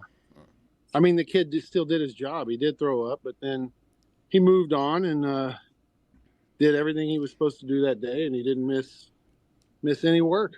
So, no, I didn't agree with it. Brad, did you supplement his income once he was let go? It's not his responsibility. Because you felt badly? Not his responsibility. I think we all kicked in quite a bit. Yeah, he probably was way better off. Part of the story. How much did David Samson kick in? He actually might have fined the kid and taken some of that pot from him. Fucking penny. Brad, did you know that David also fired and eliminated the pension of his brother? We learned that from Nick. Of who? Nick's brother. Oh, so he got both of them for the milk. 2 for 1, yeah. Yeah. Wow, that sounds like something David would do, though. I mean, you know that risk when you work for him, right, David? Every day is a new day, Brad. You could be with us. You could be traded. You could win a ring. You just never That's know. right. That is true. I'll never forget when I got traded, guys. You'll love this. I went in there, and this was right after we won the World Series, and we kind of, as a team, we talked. And I went in. I think it was Mike at the time, maybe Mike Hill. I went in there and said I would take a discount if we could keep this team together. And literally within a week, I was gone. Wait, we just argued about taking discounts with LeBron James earlier in the David show. was on the other side of that argument. David on the other side of the argument, and Brad, of in course. all of our years together, never once have I heard you utter the words, I would take a discount. You calling this man a It liar? was 100% true. I talked to Who Mike did you about want it. us to keep? You wanted Pudge back? Like what? No. Just the core group. Just us. You know, me and Josh and those guys. I think it was Mike. I talked to Mike and I said, here's what I'll take to stay. And I mean, I'm actually worked out better for me because I got about double what I would have stayed for. You're welcome. So thank you. By Thank the you way, very judging on where you're at, I just would like to say things worked out very well for you, Mr. Penny. Yeah, for people not I was- watching, he seems to be I was patrolling in a state of some sort, which looks beautiful. I'm trying to. I got 4 kids, so I'm trying to find a spot where I could possibly not be interrupted. How did you settle on $500 as the amount of money you would pay Nick Cirillo if he did not barf milk all over the clubhouse? So it was just a bet, and it had been going on, for a little bit. And we said, we'll give you. It was me actually. I said, Nick, I'll give you $500 if you can drink this milk and keep it down for an hour. And I mean, it took him to the very last minute to get it down. And I mean, it was hilarious. I can't even explain to you how hard he threw up. Please try. I mean, I can't. It was. I mean, it was a good. And it was in the What kind of exit physical velocity comfort. are we talking on that? Big time. I mean, it was. I've never seen anything like it unless it was on like the Exorcist movie. Yeah, law jangle. How many It was unbelievable. How many heaves? Was it 2, 3 heaves? What would you... Just one long stream. Whoa! Dude, we thought he would die. He could have died. Just on a side note, never mentioned before is the fact that he could have died. Man. Could have. No, He he was didn't. fine. I mean, everybody could die. You think the $500 may have come from your per diems? I don't know. I know this. I know you were so concerned about that kid dying, you fired him. Exactly right. I'm a good guy. I don't want anyone to die on my watch. Unfortunately, it didn't work out Die that on way, your but- own time. Oh, David. Brad, That is how that was the Brad. I can't believe you has found has Brad. has anyone successfully? I'm trying to find out the answer to this question. Has anyone ever successfully chugged a gallon of milk inside of an hour and not vomited? Not on my watch. I've done it several times, and no one has passed that test. You did it more in your career or since of you course. retired? Don't tell who you did it, because David will In my go career. find them In and my try career. to fire them. As a Marlin, when you were a Marlin, you did it again? Nope, I did it at other organizations. Got it. Good answer, Brad. And I assume I it's wasn't. true. I wasn't even on the Marlins when I did it the first time. I was with the Dodgers. I was in the visiting clubhouse. Did anybody get fired or for that time? That was the time. The time with that, he was Nick visiting. got fired. Oh, that was the I, time. Okay. I would have done it as a Marlin, but I thought I'd get released. Oh, okay, gotcha. Who would ever do that? I would only have done I that would if never do that. Working for Samson, I knew that I better wait till I get traded. Brad, before we let you go, what is your favorite ride at Disney World? At Disney World, I do go a lot. I got a lot of kids. Man, I don't know. It's been a while since I've been there. Ratatouille. We usually go to, I like the Tower of Terror. Oh, yeah, that's a good one. I always talk to my That's a good one. Guardians. Brad, thank you. You got it, man. No problem. Brad Penny, So thank you good for to see you. completing our investigation. We can all rest now that the truth has been found. The Tower of Terror, also known as David Samson's office. See you, Brad. We've done a lot of journalism here today. A shocking amount of finding out that this crew has done. Where's your piece of paper with Pablo Dot? I forgot it. Don't you normally have Yeah, that hanging I over your do. computer? Hold on, maybe it's my backpack. Because and the show My that deoxygenated brain has made me. you refer to your show. Could you? No, I mean, Okay, I'll refer to mine then. yeah. I mean, I'm here to create a good show for them, not promote my own show. Damn. Nothing personal with David Samson DNF. on the DraftKings Network. Pablo promotes this. Pablo Torre finds out he hangs it over his But see, computer. that's There's just no because oversight. other people do things that I believe to be uncouth does not mean that I should. Is this another civil rights movement take? No, it's not. Better not be. It's not. It has nothing to do with it. Just saying I don't believe he did it is a good defense for anything that I think it's awkward to be out here like promoting your own show. If people want to find me, Domonique they'll Foxworth find show featuring me. There it is. if people want That's to a find good it, they're going to producer. find it. Whatever. Anyway, let's talk about something that people actually care about, not promoting our shows. So apparently Joey Chestnut drank a gallon of milk in 13 seconds and did not barf. Eat it, Samson. That is not accurate. You have that. You have video of Joey Chestnut drinking a gallon of milk. We're going to effort that video. It's possible. You don't think so? I was under the impression maybe it's a Bubbameister, but I always thought that you could not drink a gallon of milk and not vomit.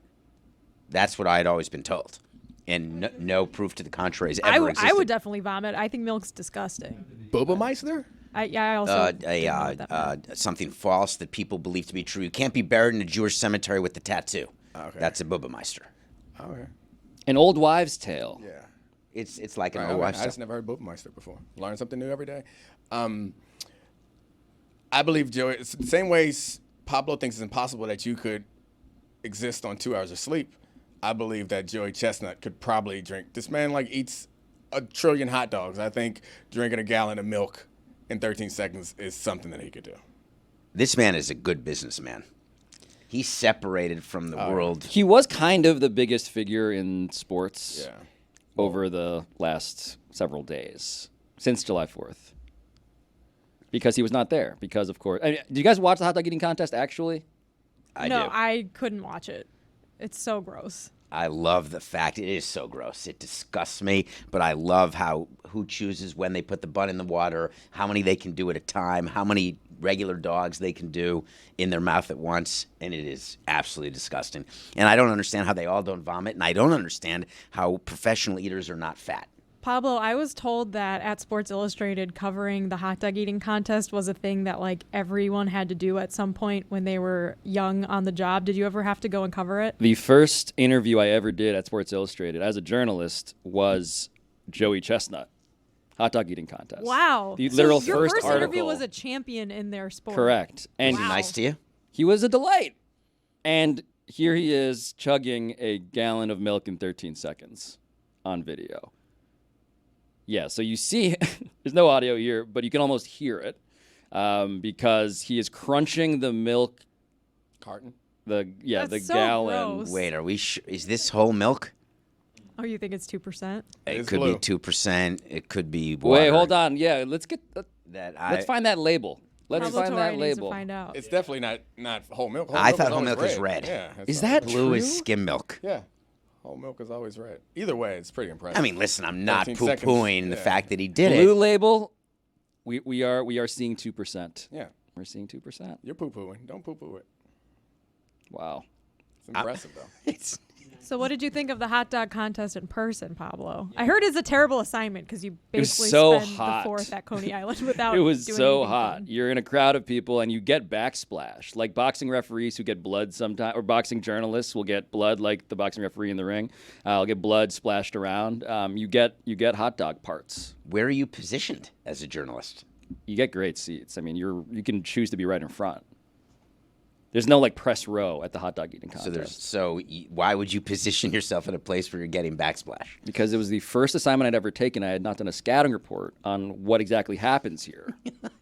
When Eric Badlands Booker may have what they call a reversal of fortune in the world of hot dog eating, which is what that guy did with the lemonade that started off one of the weirdest 4-hour runs of anything I've ever done today. Today or any day? I mean, it's hard to tell. So Joey Chestnut did not perform. He had a fight with the management. A business story, a sports business it's a story. great sports business story. He went out on his own, and he did it. Wait, do you blame Nathan's for banning him because he had signed this deal with like Impossible Foods? You have to have a strategy, and you have to stick to it, and sometimes it's painful. But you cannot support. Hey, Jordan covered up the Reebok on his sweatsuit. He put the flag over it. I mean, there's just certain things you cannot do. When you're in the hot dog eating contest and you're getting money.